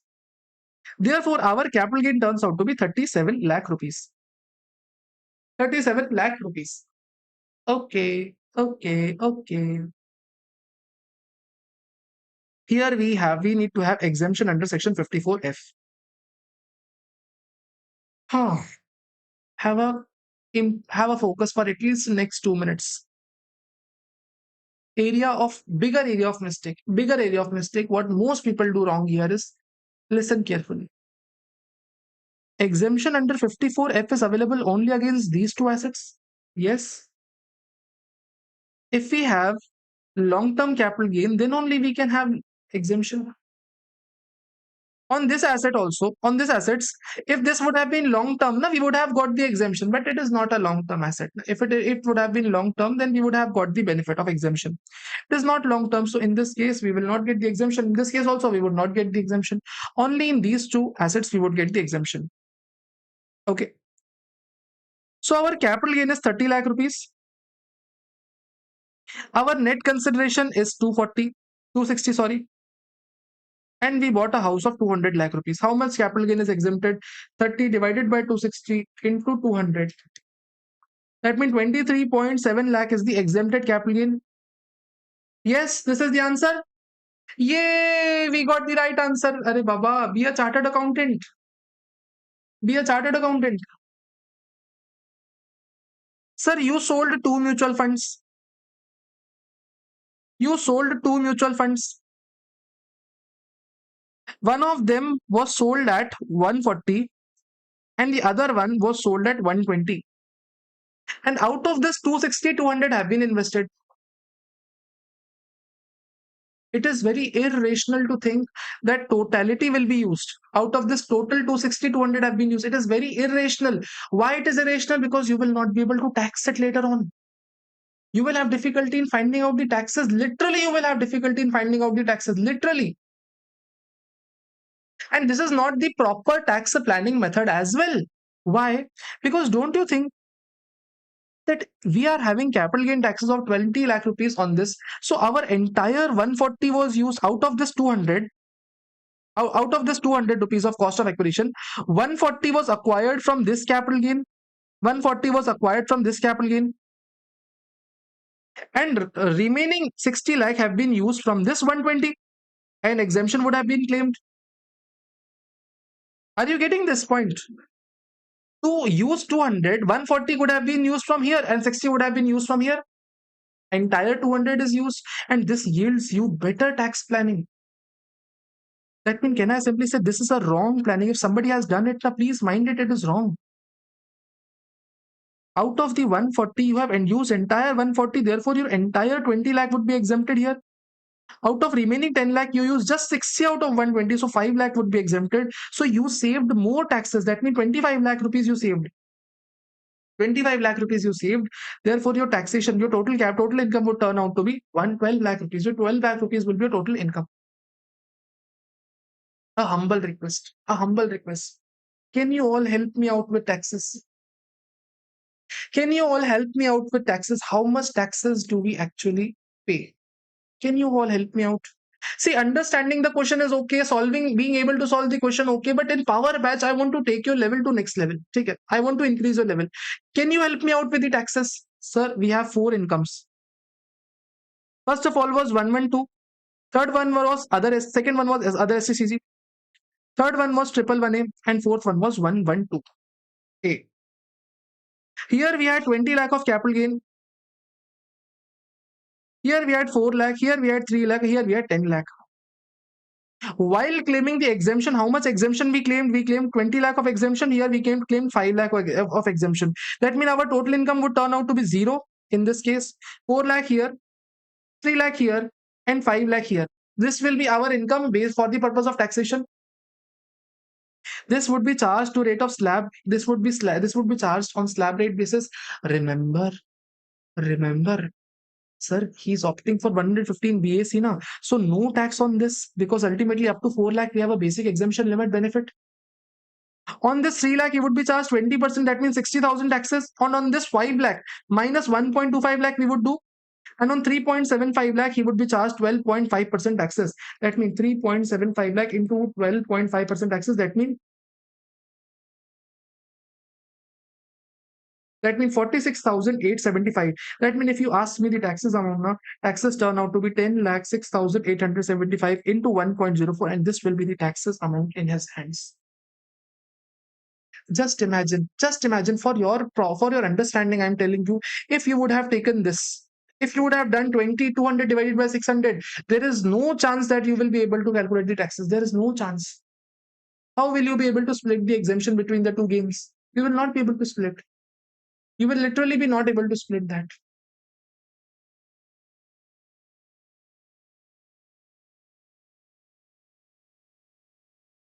It was a good question. It was literally a good question. What are the next questions? Prem, we have already solved. If you remember the question that we have solved for 45, 4 and 9b. If you remember this frame question, we have already discussed when we were taking the class, we were understanding the class.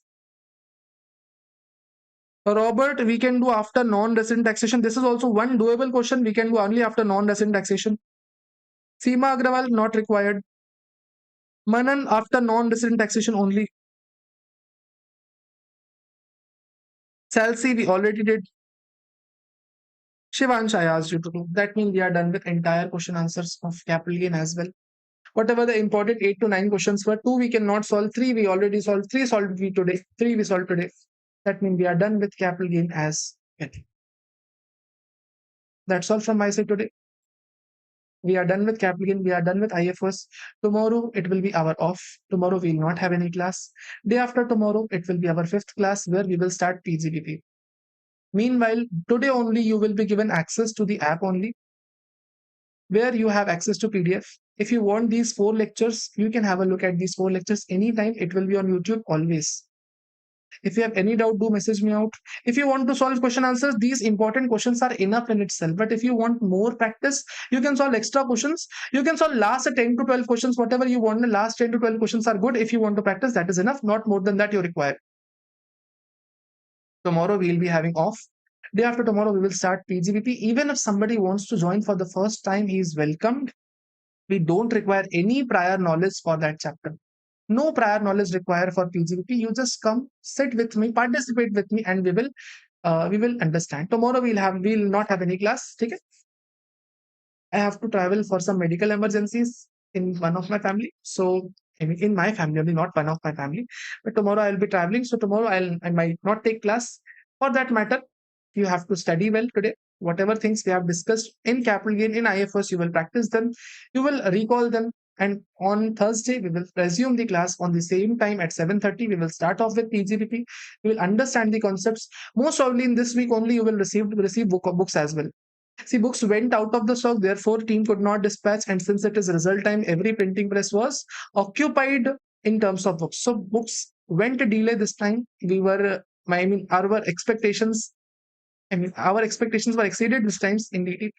So thank you so much for you all. And in case you have not subscribed to the classes, you have not enrolled for the classes, it is a good time. You can enroll for it.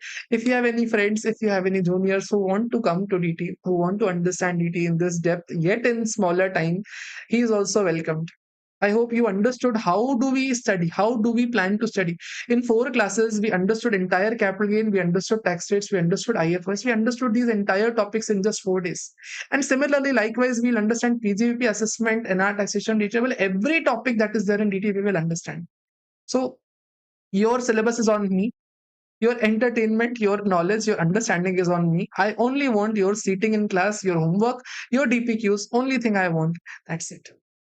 You all have been wonderful, wonderful, wonderful students. See you guys on Thursday with same energy, excitement, and enthusiasm. With warm heart, love you all.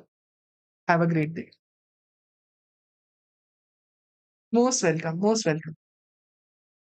Do share it with June. Achha, one more thing. One more thing. Do comment on the first 2 lectures. Now, see, if you comment well now, if you comment on first two, three lectures now, students, understand as to how classes go.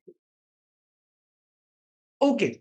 Okay, Monica. In the evening, I will share the first two chapters. I will share on open format. I will share in open format. Okay. Afternoon, evening, I will share till afternoon, evening. I will share the first two chapters in open format. Done. Listen, do share it with do comment down on the first two videos now, first lecture and lecture two. Just humble request to all of you who are watching live, who are watching recorded. If you really like the content now, do comment your experience in first two videos. If somebody is looking for the first time now, he makes up the decision based on comments. And I don't want somebody just missing out on the comment part. Okay, if somebody could make decision based on comment and he is not getting any, so it would be great that if you put any comment, whatever you feel like. If it is good, that I will accept that. If it is bad, I will work upon that. Bye bye.